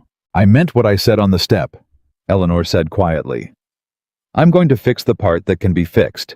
The images of Emma, come down tomorrow, miners, have real protection, and I have real lawyers, and I will make it very, very expensive for anyone who doesn't comply. That part I can do in my sleep. She wrapped her hands around her coffee cup. But there's a part I can't fix with lawyers, and I need to be honest with you about it because you deserve honesty more than anyone I know. Jack waited. The story isn't really about you, Eleanor said. That's what I figured out today. They don't actually care about you or Emma. You're just the weapon they're using. The real story, the one my board is going to try to have with me tomorrow, is that Eleanor Cross has gone soft. That the Iron Queen has feelings, and feelings are a liability, and a woman who has feelings can't run a company. She looked up at him. For 8 years, I made sure no one could ever say that about me. I made myself into someone it couldn't be true about. And now it's true. You made it true. And tomorrow a room full of men who've wanted my job for years are going to use it to try to take everything my family built away from me. Eleanor. Jack's voice was low. If being with me costs you your company, let me finish. She reached across the table and put her hand over his the first time she had ever done it, and she felt him go still. For 8 years, I told myself I'd never need anyone, because the last time I needed someone, he wasn't there, and it nearly destroyed me and the company both. And I built a fortress. And you know what I figured out sitting on the floor of that elevator, Jack? The fortress didn't protect me. It just made sure I was alone inside it. All the walls did was guarantee that on the worst night of my life, no one would come. Her hand tightened over his. You came. Through a wall for a stranger. So no being with you is not going to cost me my company. Because tomorrow I'm going to walk into that boardroom and I'm going to show them exactly how wrong they are. A woman who has something to protect doesn't fight softer, Jack. She fights harder. I have never in my life had more of a reason to win than I have right now sitting in this kitchen. They think loving you made me weak. She almost smiled. They have no idea what they just did." Jack turned his hand over under hers so their palms met and held on. "I've been so scared of this," he admitted. "Not the money, not the pictures. Of you. Of what it had cost you. Of Emma getting attached to someone whose whole life is set up to eventually decide we're too much trouble." He shook his head. "I kept waiting for the moment you'd look at all this." He gestured at the small kitchen, the child's drawings. "And go back to the world where things are easier." "Jack," Eleanor said, "I have spent my entire adult life in the world where things are easier. It's the loneliest place I've ever been. I'm not going back." They sat like that for a long moment, hands clasped over a kitchen table. Two people who'd each built their lives around, never needing anyone, holding on to each other in a small, warm house while a storm gathered outside. "So what happens tomorrow?" Jack asked finally. Eleanor took a breath, and the certainty came back into her, steady and cold and clean. "Tomorrow I walk into that boardroom and I stop hiding. Not the pictures, those are already out. I stop hiding me. For 8 years I let them believe I was a machine because I thought it made me untouchable. And it did. It also made me exactly the person that man betrayed me for, being someone with nothing at the center. So tomorrow, in front of the whole board, I'm going to do the thing I've never once done in that room." She looked him dead in the eye. "I'm going to tell the truth. About you. About Emma. About all of it. And then I'm going to dare them to do something about it." "They could push you out," Jack said quietly. "Boards do that. They could try." A thin, dangerous smile. "But here's the thing they've forgotten, because I let them forget it. I own more of this company than any 3 of them combined. My father may have nearly run it into the ground, but he left me the one thing that matters in a fight like this: control. They've spent 8 years thinking the Iron Queen ruled by fear." The smile sharpened. "Tomorrow, I'm going to remind them she also rules by math." Jack looked at her. This woman who'd wept on the floor of an elevator, who colored octopuses with his daughter, who was now sitting in his kitchen, calmly explaining how she was going to walk into a room full of powerful men who wanted to destroy her and destroy them instead. And he started quietly to laugh. "What?" Eleanor said. "Nothing, it's just—" He shook his head, wondering. "That first night on the speaker, I kept telling you that you weren't falling, and you weren't. You were the least falling person I've ever talked to. I just didn't know it yet." He squeezed her hand. "Go get him, Eleanor. Whatever happens tomorrow, whatever it costs, Emma and I aren't going anywhere. You came through the wall for me on the step tonight. We're not going to disappear on you now." Eleanor Cross sat in a small, warm kitchen 40 miles from the fortress she'd built, holding the hand of a Navy officer who cut sandwiches into triangles, and understood that for the first time in 8 years, she was walking into a fight not to protect an empty tower, but to protect something that was actually finally worth protecting. "No," she said softly. "You're not going anywhere, and neither am I." She looked toward the hallway, toward the room where a little girl slept with a lopsided braid and a loose tooth she was saving for a good wiggle. Not this time. Outside, the storm gathered, and the story spread, and a room full of men sharpened their knives for the morning. But in the kitchen, 2 people who had each spent years believing they were better off alone sat together in the lamplight, and were not alone at all, and whatever the morning brought, that much at least could not be taken back. She didn't sleep much that night, but for once it wasn't the sleeplessness of a woman running numbers in the dark. It was something quieter. She lay in her enormous bed in her enormous apartment and thought about a lopsided braid and a warm kitchen, and when the sun came up, she got dressed the way a soldier puts on armor, deliberately, without hurry, and drove to the building that bore her name to fight for the right to keep the only thing she'd ever found there worth keeping. Priya was waiting in the executive lobby at 7, holding 2 coffees and a face full of worry. "They're all here," she said, falling into step beside Eleanor. "All 11. Some of them got in last night. Harrington flew back from Zurich." She hesitated. "Eleanor, Harrington doesn't fly back from Zurich unless he thinks he's going to win something." "I know exactly what Harrington thinks he's going to win." Eleanor took the coffee. "Did you get me the ownership breakdown?" "On your tablet, current as of this morning. But Eleanor, Priya stopped her with a hand on her arm just outside the boardroom doors and dropped her voice. "I've been up all night reading proxy filings. They've been talking to each other. Harrington Voss and old Delacroix's people. If they move to remove you as CEO, not owner, they can't touch your shares, but they can strip the title. They might have the votes. It'd be close, but they might have them." Her eyes were fierce and frightened at once. I need you to know what you're walking into. This isn't a bluff you can stare down. This is real." Eleanor looked at her assistant of 4 years, who had noticed everything and said nothing, and quietly rerouted a benefits fund to price out an ocean trip without ever once being told why. "Priya," she said, "in 4 years, have I ever walked into a room I didn't know the math of? No. I'm not starting today." She squeezed Priya's hand once briefly, the most affection she'd ever shown her in the office. "Whatever happens in there, thank you. For seeing it before I did. For not saying anything. For the ocean trip." She almost smiled. "Now go sit outside and try not to listen at the door." "I make no promises," Priya said, and let her go. The boardroom went silent when Eleanor walked in.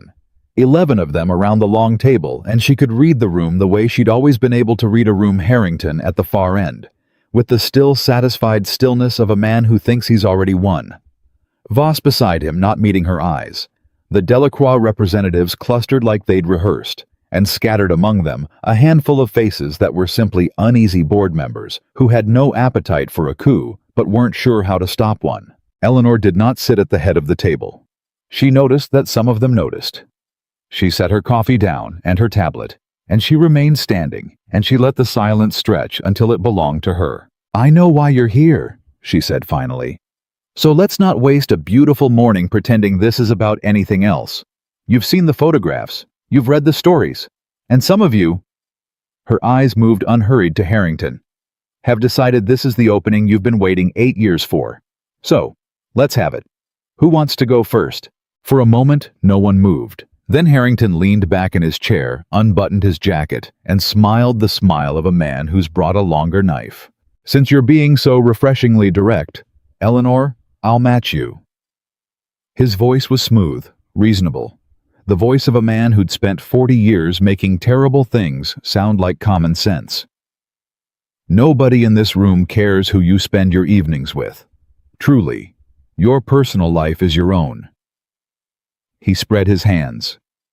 "What we care about, what we have a fiduciary duty to care about, is the perception of stability at the top of a company that manages a great deal of other people's money. And the perception, Eleanor, over these past 6 weeks, has become that the woman who built her reputation on discipline and judgment has begun making decisions that are," he paused delicately, "emotional, sentimental. There's a benefits fund that was quietly restructured, meetings canceled, a Tokyo call missed for the first time in anyone's memory, and now this." He gestured at nothing at the air at the story hanging over all of them. "We're not questioning your right to a private life. We're questioning your judgment. And judgment in this chair is the whole job." A murmur went around the table. He'd played it well. He hadn't attacked Jack. He hadn't attacked love. He'd made it about competence, and competence was a country these men understood, a country where they felt entitled to plant their flags. Eleanor let him finish. She let the murmur settle. And then she said quietly, "Robert, when I took this chair, what was the company's debt-to-equity ratio?" Harrington blinked. "I don't see how—" "You were on the board then. You voted to give me the job reluctantly. I remember the vote count. So you know the number. What was it?" A pause. "It was high. It was catastrophic," Eleanor corrected. "My father was a beloved man who took everyone to lunch and let the numbers rot. When he died, this company was 90 days from insolvency. 90 days, Robert. And a 31-year-old woman that half this room called the daughter walked into this chair and spent the next 3 years doing the coldest, most disciplined, most unsentimental work any of you have ever seen a human being do. I fired people I'd known since I was a child. I cut divisions my father built with his own hands. I did not miss a single call. I did not cancel a single meeting. I did not attend a single soccer game or color a single octopus because I did not have a life. I had a rescue operation and I ran it flawlessly. Her voice didn't rise. It didn't need to. So do not sit in that chair and lecture me about judgment. I have more of it under more pressure than every man at this table combined. I have the 8-year track record to prove it, and every one of you has gotten rich off that judgment. So let's stop pretending this is about a benefits fund and a missed phone call to Tokyo. The room had gone very still. This is about the photographs, Eleanor said.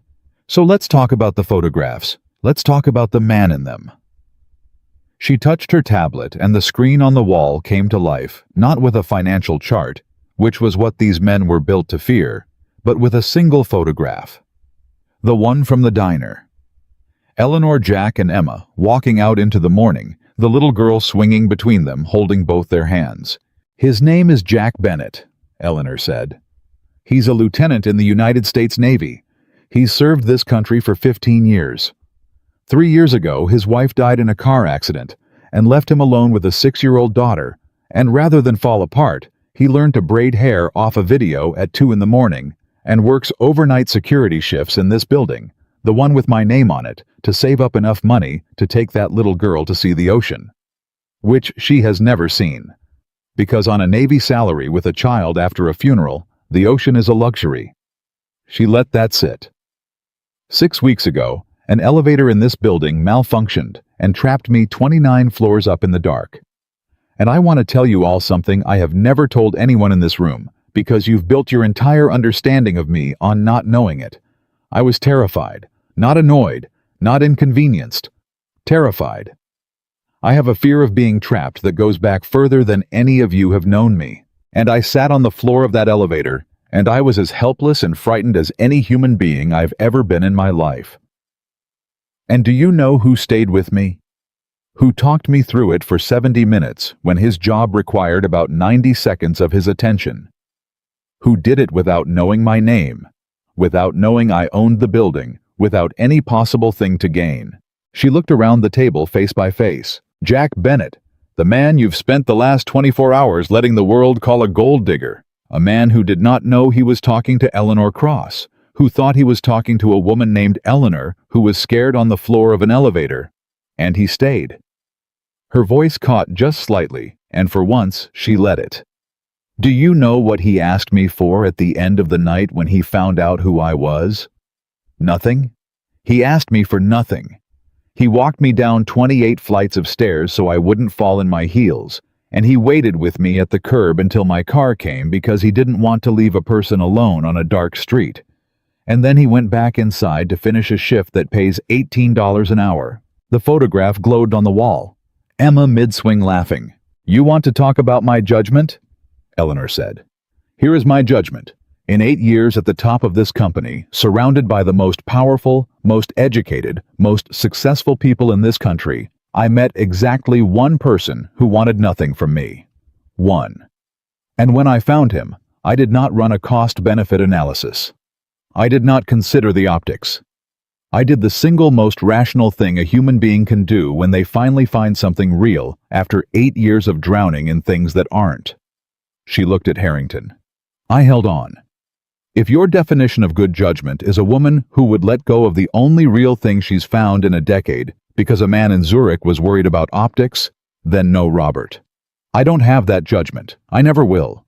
And you should thank God for it because it's the same judgment that saved this company when your instinct was to sell it for parts. Harrington's smile had curdled.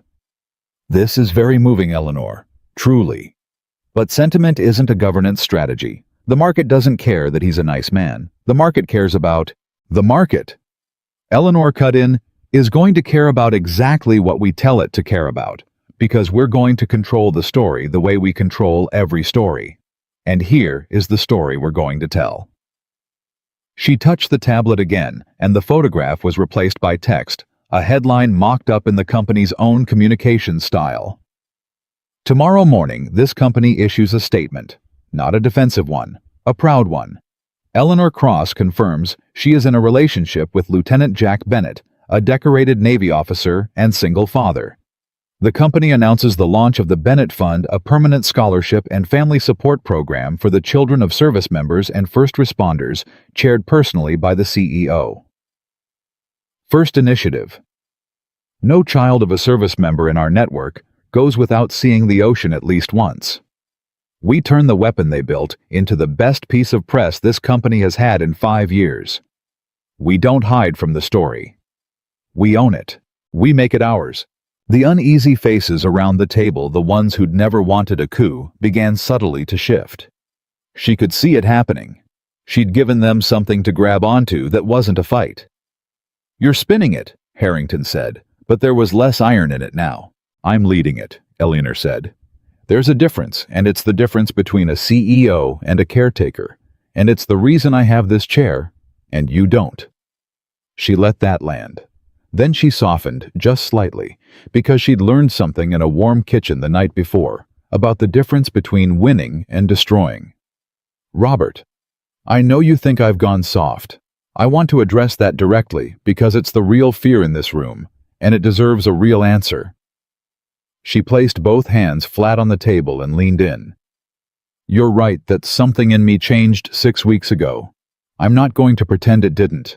I used to be a person who felt nothing, and now I'm a person who feels a great deal. And I understand why that frightens you, because you've only ever known the version of me that felt nothing, and that version was very, very good for your dividends." Her voice hardened again, cold and clean. "But you've made a mistake in your arithmetic, and it's the same mistake that man made 8 years ago, so let me correct it for the record. You think a woman who has something to lose is weaker than a woman who has nothing. You have it exactly backwards. For 8 years I fought for a tower with nothing in it.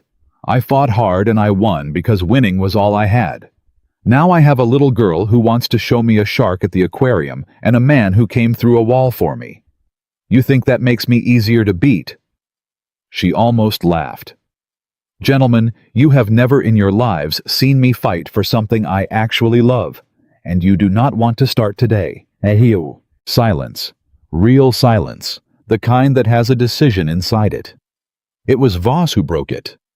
Voss, who'd sat at Harrington's right hand and hadn't met her eyes all morning. He cleared his throat and looked for the first time directly at her. "The Scholarship Fund," he said slowly. "The Bennett Fund, chaired by the CEO. Service members and first responders." He glanced sideways at Harrington, and something in that glance was a man stepping off a sinking boat. That's good. That's very good. The regional facilities alone employ a lot of veterans. That plays extremely well in the districts where we're trying to expand. That's not spin, Robert. He spread his hands. "That's just a good idea. She's right. This is a better story than the one we've got." And just like that, Eleanor watched the coalition crack. She'd seen it happen 100 times in 100 rooms the moment one man decides the wind has changed and reaches for cover, and the others sensing it scramble not to be the last one exposed. Harrington felt it too. She watched him feel it. She watched a 40-year veteran of these wars understand in real time that he'd flown back from Zurich to lose. He made one last try because men like Harrington always did. "A vote," he said. "I move for a vote of confidence in the CEO. Here. Now. Let's see where the room actually stands." Eleanor smiled. It was not a warm smile. "By all means, Robert, call your vote." She picked up her tablet and set its screen up in the center of the long table and slid it down toward him so everyone could see. "But before you do, I'd like the minutes to reflect one number. That's the current ownership breakdown of this company. You'll notice the line at the top." She tapped it once. "That's me. That's my shares, the ones my father left me, the ones I bought back with 8 years of the discipline you're now questioning.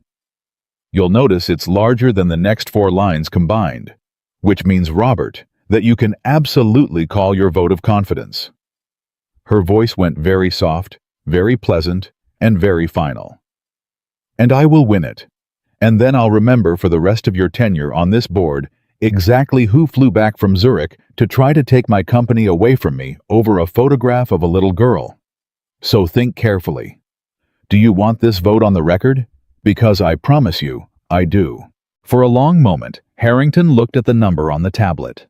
Then he looked at the faces around the table at Voss, who'd already jumped at the uneasy directors, who were now visibly relieved to have a way out at a coalition that had evaporated in the space of 10 minutes. And Robert Harrington, who had not survived 40 years in these rooms by fighting battles he'd already lost, buttoned his jacket back up. I withdraw the motion, he said stiffly. In light of the CEO's proposed initiative, which I think has merit, I see no need for a vote. I was simply doing my due diligence, as is my duty. Of course you were, Eleanor said graciously. Thank you for your diligence, Robert. It's noted and appreciated. And I will never forget it, said her eyes, and he knew it, and that was the whole point. That was. She picked her tablet back up off the table. The Bennett Fund launches Monday. Priya will circulate the framework this afternoon. I'd like each of you to sign on as a founding sponsor, and I'd like your names in the press release because a story about a company that takes care of the families of the people who serve is a story every one of you wants your name on. Are we agreed?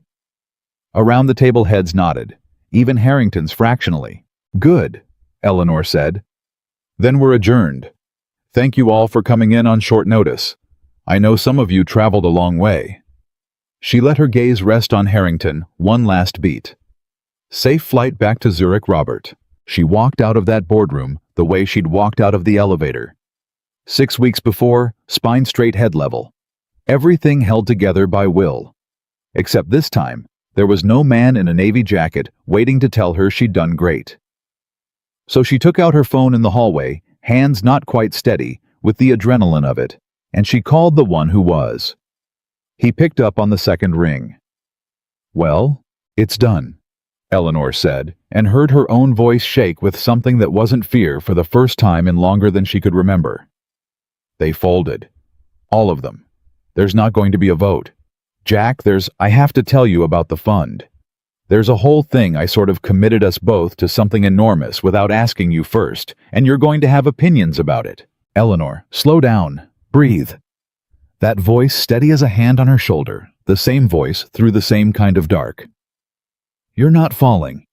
Remember, just breathe and tell me you're okay. She stopped in the empty hallway of the building that bore her name, and she put her free hand against the cool wall, and she laughed a real laugh, wet and shaking and alive. I'm okay, she said.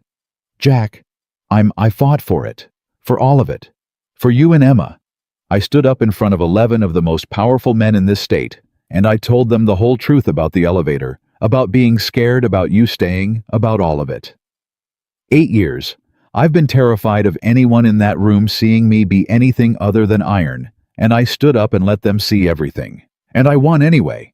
I won because of it. Her voice broke. You did that. You and a little girl in a bad diner did that. I have never in my life been less iron and more myself. And I've never felt stronger. There was a silence on the line, and when Jack spoke again, his voice was thick.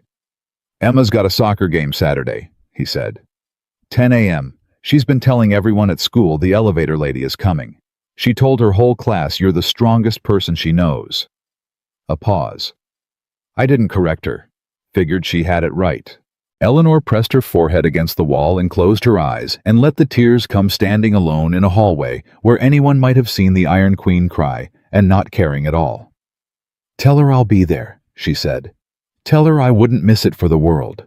The story broke Eleanor's way by Monday exactly as she'd designed it. The Bennett Fund launched with a photograph of Jack in his dress uniform, Emma on his shoulders, and the tagline that Eleanor herself had written and rewritten 4 times. No child of a service member should have to wait to see the ocean. The same publications that had run Convenient and Opportunity the week before now ran features on the decorated Navy officer and the CEO, who'd found love after loss, because the truth was the truth, and it made a far better story than the lie, and the world which had wanted a scandal discovered it liked a redemption even more. The pictures of Emma came down within 48 hours. Eleanor's lawyers, as promised, made it very expensive not to comply. But the fight Eleanor was learning was never really with the board or the press. Those were problems she knew how to solve, problems you could win with math and nerve and a controlling share. The harder battle was the quiet one, and it belonged not to her, but to Jack. And it came to a head on a Thursday evening, 2 weeks after the boardroom in the small warm kitchen where she'd first held his hand. She'd come for dinner. It was becoming a regular thing, and she'd stopped pretending to herself that she was surprised by how much she looked forward to it. Emma was in the bath, and Jack stood at the stove with his back to her, and Eleanor could tell she'd learned to read him now, the way she'd once only been able to read a room, that something was wrong. "You've been quiet all week," she said gently. "Talk to me." Jack didn't turn around. He stirred something that didn't need stirring. "I got my orders," he said. "Came through Tuesday." Eleanor went still. "Orders. 6 months. Overseas. It's a training rotation I'll be teaching. It's not—" He set the spoon down. "It's not dangerous before you spin yourself up. But it's 6 months. I ship out in 3 weeks. Finally, he turned around, and his face was the face of a man who'd been carrying something heavy and alone for 4 days. "And I've been trying to figure out how to tell you. Because here's the thing, Eleanor. This is my life. This is the actual shape of it. I'm not a security guard who talked you out of an elevator. That was a side job. This—" He gestured at himself. "This is who I am. I'm a Navy officer, and Navy officers get orders, and they leave. And they leave people behind who have to wait and worry and hold things together while they're gone. Sarah did it for years. It's a hard life. It's a really hard life. And I've spent this whole week thinking, what right do I have to ask you into it? You just fought your whole board to keep me. And the reward you get is, I disappear for 6 months, and you're stuck explaining to my daughter why the elevator lady is still around when her actual dad shipped out." He shook his head. "Maybe the board was right about one thing. Maybe I am asking too much of you. Maybe the kindest thing I could do is—" "Jack!" Eleanor crossed the kitchen. "Don't you dare finish that sentence. Eleanor, you listen to me." She took his face in both her hands, the way she'd watched him take Emma's face when something mattered, and made him look at her. "You spent 6 weeks terrified I'd go back to the easy world the second things got hard. And now things are hard, and you're the one trying to send me back. You're doing it for me, which is worse, because it means I can't even be angry at you." Her thumbs brushed his jaw. "Let me tell you what I heard just now when you told me you're leaving for 6 months. I did not hear this is too hard. I heard the man I love telling me his life has a shape, and the shape includes leaving sometimes to serve his country and coming home, and I want to be the home he comes back to. Do you understand me? For 8 years, I came home every single night to an empty apartment, and it never once occurred to me to mind, because I didn't have anyone to miss. You're offering me 6 months of missing you." Her voice cracked. "Jack, I have wanted someone to miss my whole life. Do not stand in this kitchen and try to protect me from the privilege of it." Jack stared at her. "You don't know what it's like, the waiting, the not knowing when the phone's going to ring. Then teach me. The way you taught me to breathe in an elevator. The way you taught me to color an octopus. The way Emma taught me the ocean song." She pressed her forehead to his. "I am not fragile, Jack. I am the least fragile person you have ever met. I run a company of 40,000 people, and I stared down a boardroom coup this month and won. I can survive 6 months of missing a man who's coming home. What I cannot survive, what I will not survive, is going back to being a woman with nothing to miss. You gave me back my own heart. You don't get to take it away again because you're scared of what it costs. That's my cost to pay, and I'm paying it gladly." From the hallway came the small voice, and both of them turned. Emma stood in the doorway in her pajamas, hair wet, a toothbrush in one hand, having heard more than either of them realized. "Are you going away, Daddy?" she asked. Her lip was already trembling. "Like for a long time. Like a deployment." Jack crossed the room and knelt down in front of his daughter, and Eleanor watched him do the thing he'd done 1,000 times, the thing that had made her fall in love with him before she even knew his face. "Get level. Get calm. Tell the truth. gently. Yeah, baby, for 6 months. It's a teaching job far away. I have to go. It's my job, and it's important. Emma's face crumpled, and then Eleanor watched it happen. The little girl did something extraordinary. She got herself under control. 6 years old, and she squared her small shoulders and lifted her chin, and Eleanor understood in a flash that this child had done this before, had learned young how to be brave when a parent had to leave, and the sight of it broke something open in Eleanor's chest. "Who's going to take me to soccer?" Emma asked in a very small, very steady voice. "And do my braids, Mrs. Alvarez does them too tight." And before Jack could answer, before he could arrange the childcare and the logistics, and all the impossible math of a single father shipping out Eleanor Cross, knelt down on the kitchen floor next to the man she loved in front of the little girl she'd come to love just as fiercely, and said, "I will." Both of them looked at her. Jack's mouth opened. "I'll take you to soccer," Eleanor said to Emma, her voice thick. "Every Saturday, 10 a.m., I'll be the loudest one on the sideline. I already am.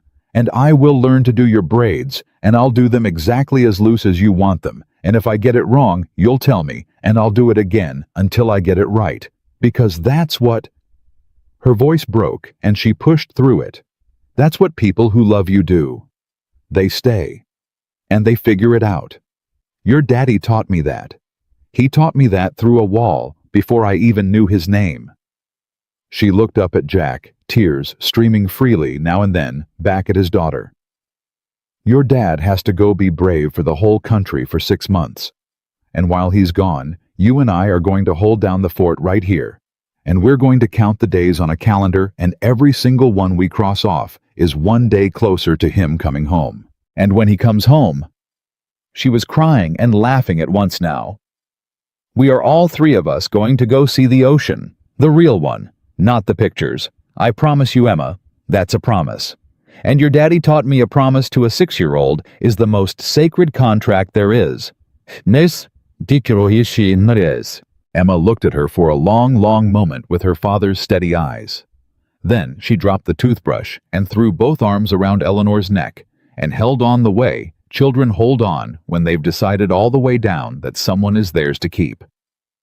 "Okay," Emma whispered into her collar. "You can do my braids, but not too tight." Over the little girl's wet hair, Eleanor met Jack's eyes. He was kneeling there on his own kitchen floor, watching the woman the whole world called the Iron Queen promise his daughter she'd hold the fort. And he was crying too, this man who'd stayed calm through an elevator rescue, and a boardroom's worth of headlines, and his own orders overseas, crying openly now undone, at last, not by anything hard, but by something soft. "Eleanor," he said and couldn't finish it. "I know," she said. "Me too." And the three of them stayed there on the kitchen floor, holding on to each other in the lamplight, a family that no one in that boardroom would have bet on, that the whole internet had tried to price and mock and take apart a family that had against every wall. Either grown adult had ever built, simply refused to let go. Outside, the ordinary evening went on. And in a small, warm kitchen, 40 miles from a tower, with her name on it, Eleanor Cross knelt on the floor with a wet-haired little girl in her arms and a crying Navy officer beside her, 3 weeks from a 6-month goodbye, and understood that she had never in her life been anywhere she less wanted to leave. The 3 weeks went too fast, the way the last stretch of anything precious always does, and then it was a gray morning at the pier, and Jack Bennett was standing in his dress uniform with a duffel bag at his feet, and his whole heart in front of him, in the form of a woman and a little girl who did not want to let him go. "You've got the calendar?" he asked Emma, crouching down. "On the fridge. Eleanor put stickers on it, the ocean ones." Emma's chin was doing the brave thing again, the thing that hurt worse than crying. "I get to cross off a day every night before bed." "That's right. And every day you cross off is one day closer to you coming home." She said it in the flat, fierce voice of a child who'd memorized it on purpose so it wouldn't wobble. "I know, Daddy. I know." He pulled her in and held her, and over her shoulder he looked up at Eleanor, and neither of them said anything because everything worth saying had been said in a warm kitchen 3 weeks before, and there wasn't a version of it that would survive being said again at a pier without both of them coming apart. 6 months, Jack said, straightening, taking Eleanor's hands. It's gonna feel long. There'll be stretches I can't call. Days you won't hear anything, and you'll start telling yourself stories. Don't. No news is just no news. It's the training rotation. It's the safest thing I do, I promise you. I know, Eleanor said. You already told me 40 times. I'm going to tell you a 41st. No news is just no news. No news is just no news, she repeated. And then, because she'd learned from him that the bravest thing you could do was say the true thing out loud. Jack, I'm going to miss you every single day, and I want you to know that I'm glad. I'm glad I have someone to miss. Don't you dare feel guilty about the missing. It's the best thing that's ever happened to me. She reached up and straightened a collar that didn't need straightening just to have a reason to touch him. Go be brave for the country. We've got the fort. He kissed her then at the pier in his dress uniform, with 100 other families doing the same all around them, and it was not a Hollywood kiss. It was the kiss of two people who'd each spent years alone and had somehow impossibly found each other, and now had to let go for a while. When it ended, he pressed his forehead to hers the way he always did. Take care of my girl, he said. She's ours now, Eleanor said. I'll take care of both halves of us. And then he picked up his duffel, and he walked up the ramp, and he turned once at the top and lifted one hand the same way he'd lifted it under a streetlight the night they met, holding it up until her car turned the corner, and Eleanor stood on the pier with Emma's small hand crushed in hers, and lifted her own hand back and held it there until he was gone. Emma cried in the car. Eleanor let her, didn't try to fix it, didn't fill the silence, just drove one-handed with the other hand reaching back to hold Emma's foot, because that was the only part of her she could reach. And when Emma's crying finally wore itself out into hiccups, the little girl said in a wrecked, small voice, Are you going to leave too? While he's gone, Renee's cousin's dad went on a deployment, and the lady who was staying with them left before he got back. Eleanor pulled the car over. She put it in park right there on the shoulder and turned around in her seat so she could look Emma dead in the eye, because some promises you had to make face to face. Emma Bennett, she said. Listen to me. I am not going anywhere. Not while your dad is gone. Not when he gets back. Not ever. I spent 8 years leaving before anyone could leave me, and I am done. You are stuck with me. When you're 16 and you hate me because I won't let you go to a party, I'll still be there. When you're 30 and you call me at 2 in the morning about something that's breaking your heart, I'll still be there. I am the stayingest person you have ever met. Do you understand? Your dad came through a wall for me. I'm not going anywhere for either of you as long as I live. That's a promise. And what did your dad teach me about promises to 6-year-olds? Emma sniffled. The most sacred contract there is. The most sacred contract there is. Eleanor reached back and wiped the girl's face with her thumb. Now, you know what we're going to do to get through 6 months. What? We're going to be so busy and have so much fun that we drive your dad crazy with all the stuff he's missing. We're going to send him a picture every single day, and we're going to make a list, a big one, of everything we want to do the second he gets home. Starting with the ocean. Deal. Deal, Emma said, and something in her small chest unlocked, and she wiped her own face. And by the time they got home, she was arguing about whether octopuses or sharks should go first on the list, which Eleanor took correctly as the sound of a child deciding she was going to be okay. The 6 months were the hardest, and in a strange way, she never expected the best of Eleanor Cross's life. She learned the braids. The first ones were a disaster. Emma looked in the mirror and said, with the brutal honesty of the young, That looks like a squirrel got in my hair. And Eleanor laughed so hard she had to sit down on the bathroom floor. And then she watched the video Jack had learned from at 2 in the morning 3 years before, and she practiced on a doll, and within a month, she could do a French braid that made Emma nod with grudging approval. She was the loudest one on the soccer sideline, exactly as promised. She learned Renee's orange slice recipe. She learned which nights Emma needed the ocean song and which nights she needed to be left alone with her sadness for a little while first. And she learned this took longer that you couldn't always fix a 6-year-old's grief, that sometimes the job wasn't to fix it, but just to sit next to it so the child wasn't alone. She restructured her entire life around a first grader's schedule, and her company did not collapse. That surprised the board, some of whom had quietly bet it would. It did not surprise Eleanor at all. She'd spent 8 years proving she could run the company as a machine. It turned out she ran it even better as a person, because a person delegates and trusts and goes home at 6 and comes back sharper than a machine that never sleeps. Revenue was up 2 quarters running. The Bennett Fund became the most covered thing the company had done in a decade, and every dollar of good press it generated, Eleanor spent shielding one specific little girl from ever being a headline again. Priya watched it all with the quiet satisfaction of a woman who'd seen it coming.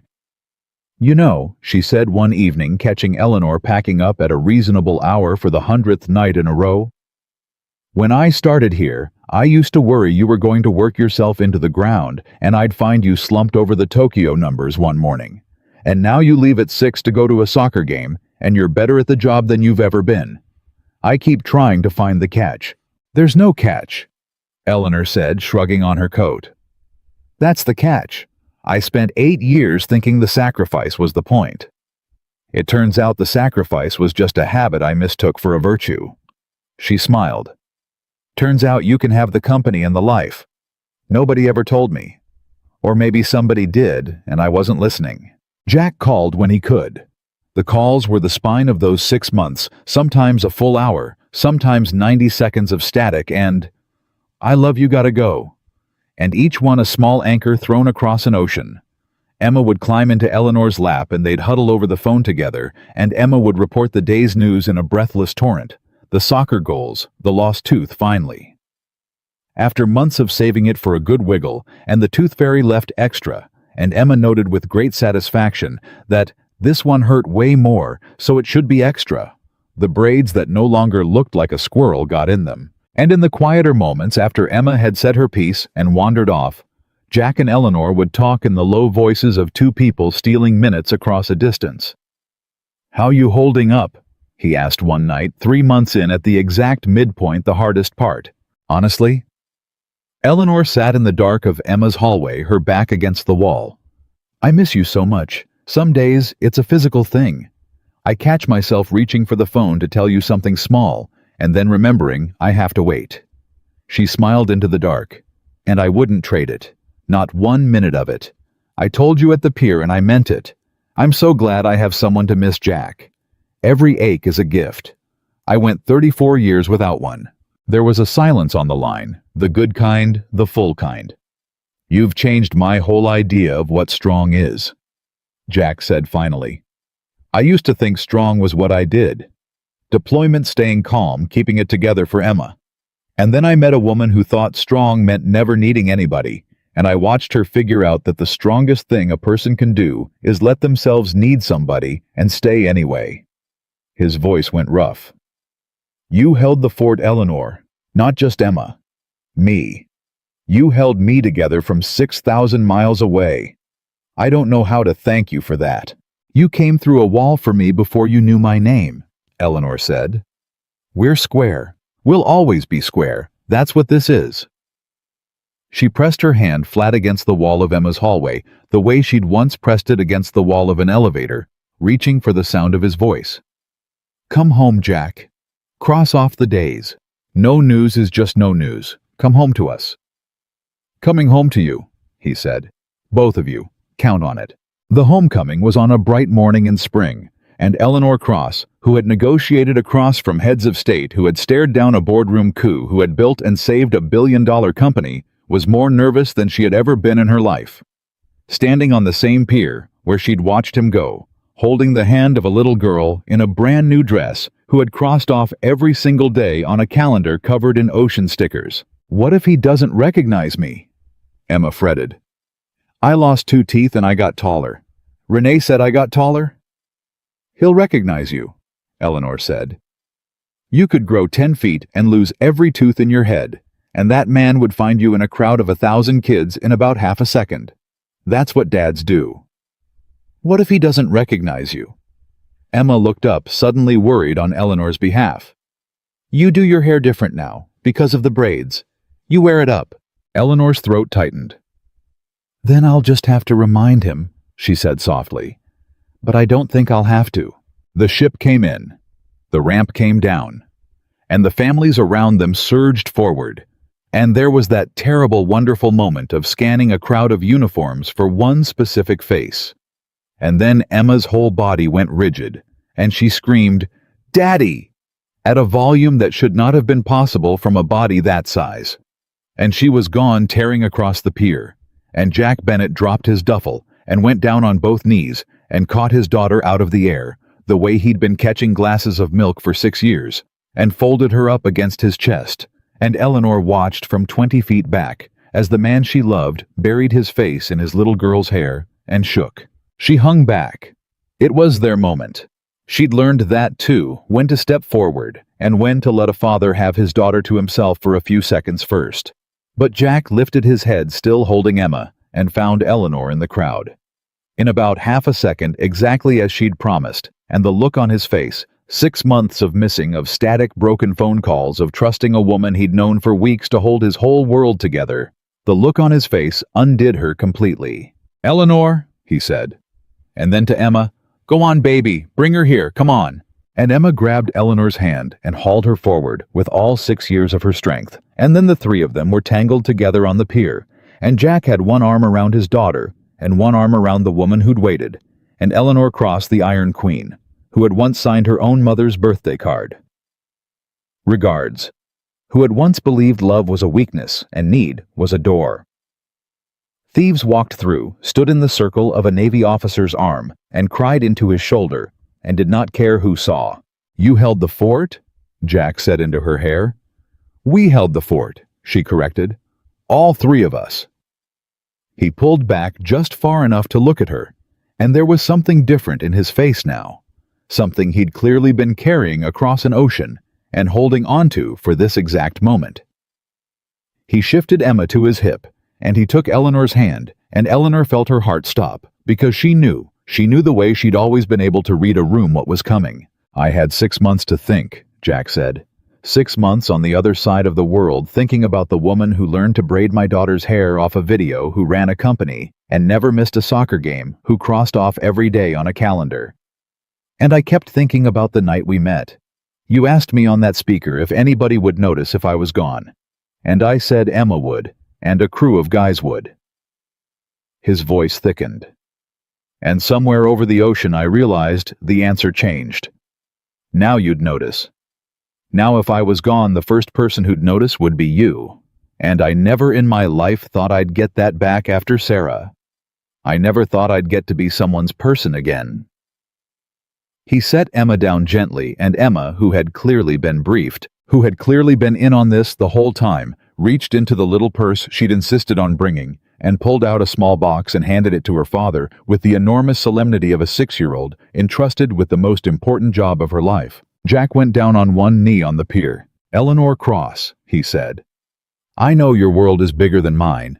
I know I come with a kid and a duffel bag, and orders that take me away sometimes. I know I can't give you anything you can't already buy 10 of. But I can give you this: I will notice. Every single day for the rest of my life, I will notice you're there, and I will stay, and I will come home." You told Emma the stayingest person she'd ever met was you. Well, his voice broke. "I'd like to give her some competition. Marry me, marry us. Let's go see the ocean and never stop being a family." And Emma, unable to contain herself 1 second longer, burst out, "Say yes, Eleanor. You have to say yes. We practice this part. You say yes." Eleanor was already down on her knees on the pier, already pulling both of them into her arms, already saying it into the space between their two faces. "Yes," she said. "Yes, God, yes. Of course, yes. There was never going to be any other answer, you ridiculous, wonderful man." The pier erupted, the families around them, who'd been watching the sailors. Everyone, and Jack Bennet, kissed the woman the whole world had once called the Iron Queen, and their little girl wrapped her arms around both their necks and held on. And Eleanor Cross knelt on a pier in the spring sunshine, and understood all the way down to the bottom of herself that this was what she had been chasing her entire life without ever once knowing its name. Not the company, not the tower, not the fortune or the fear or the 8 years of iron. This. Someone who noticed, someone who stayed, someone who came home. They went to the ocean 2 weeks later, the three of them exactly as promised. The real one, not the pictures. Eleanor rented no yacht, booked no penthouse. They stayed in a small rental with sand that got into everything. And she watched a 6-year-old see the ocean. For the first time in her life, watched Emma stop dead at the top of the dune and go completely silent. The only time Eleanor had ever seen the child speechless, and then take off running toward the water with her father right behind her. And Eleanor stood at the top of the dune for a moment by herself, watching the two people she loved most in the world run toward the sea. Jack turned back and held out his hand to her. "You coming, or are you going to run the numbers on the tide?" Eleanor Cross kicked off her shoes and left them in the sand and ran. A year later, on the anniversary of the night they'd met, Jack asked her, the two of them, on the back porch of the house they now shared, Emma asleep upstairs. A wedding band on Eleanor's hand that had cost a fraction of anything else she owned and meant more than all of it combined. Do you ever regret it? Any of it? The board, the headlines, the 6 months, the whole complicated mess of choosing us instead of the easy thing. Eleanor thought about the question the way she thought about everything carefully all the way through. She thought about a broken elevator and a voice through a wall. She thought about a boardroom she'd walked into as iron and out of as herself. She thought about a squirrel-haired braid and a calendar covered in ocean stickers and a little girl's arms around her neck on a front step. She thought about the 8 years before all of it, the tower with nothing in it, the loneliest place she'd ever been. "No," she said. And then, because he deserved the whole truth the way he'd always given her his, "For 34 years, I had a life that was simple and empty and completely mine, and I would have died in it and called it winning. And then a man I couldn't see told me I wasn't falling, and everything got complicated." She reached over and took his hand in the dark. "It's the best thing that ever happened to me. My life used to be simple. Now it's complicated in every single way that matters, and I have never once, not for 1 second, wanted the simple version back." Jack squeezed her hand. Somewhere above them, in a room with ocean blue walls, their daughter slept. Eleanor Cross had built an empire out of iron, and she had guarded it alone at the top of a glittering city, and she had believed with her whole heart that love was a weakness and need was a door that only let in people who came to take. She had been wrong about all of it, because the strongest thing she ever did was not saving a company or winning a boardroom or building a tower that scraped the sky. The strongest thing Eleanor Cross ever did was sit on the floor of a broken elevator, let a stranger hear her be afraid, and decide against 8 years of iron and a lifetime of leaving first to let herself be found. And she was found, and she was loved, and she was at long and glorious last home.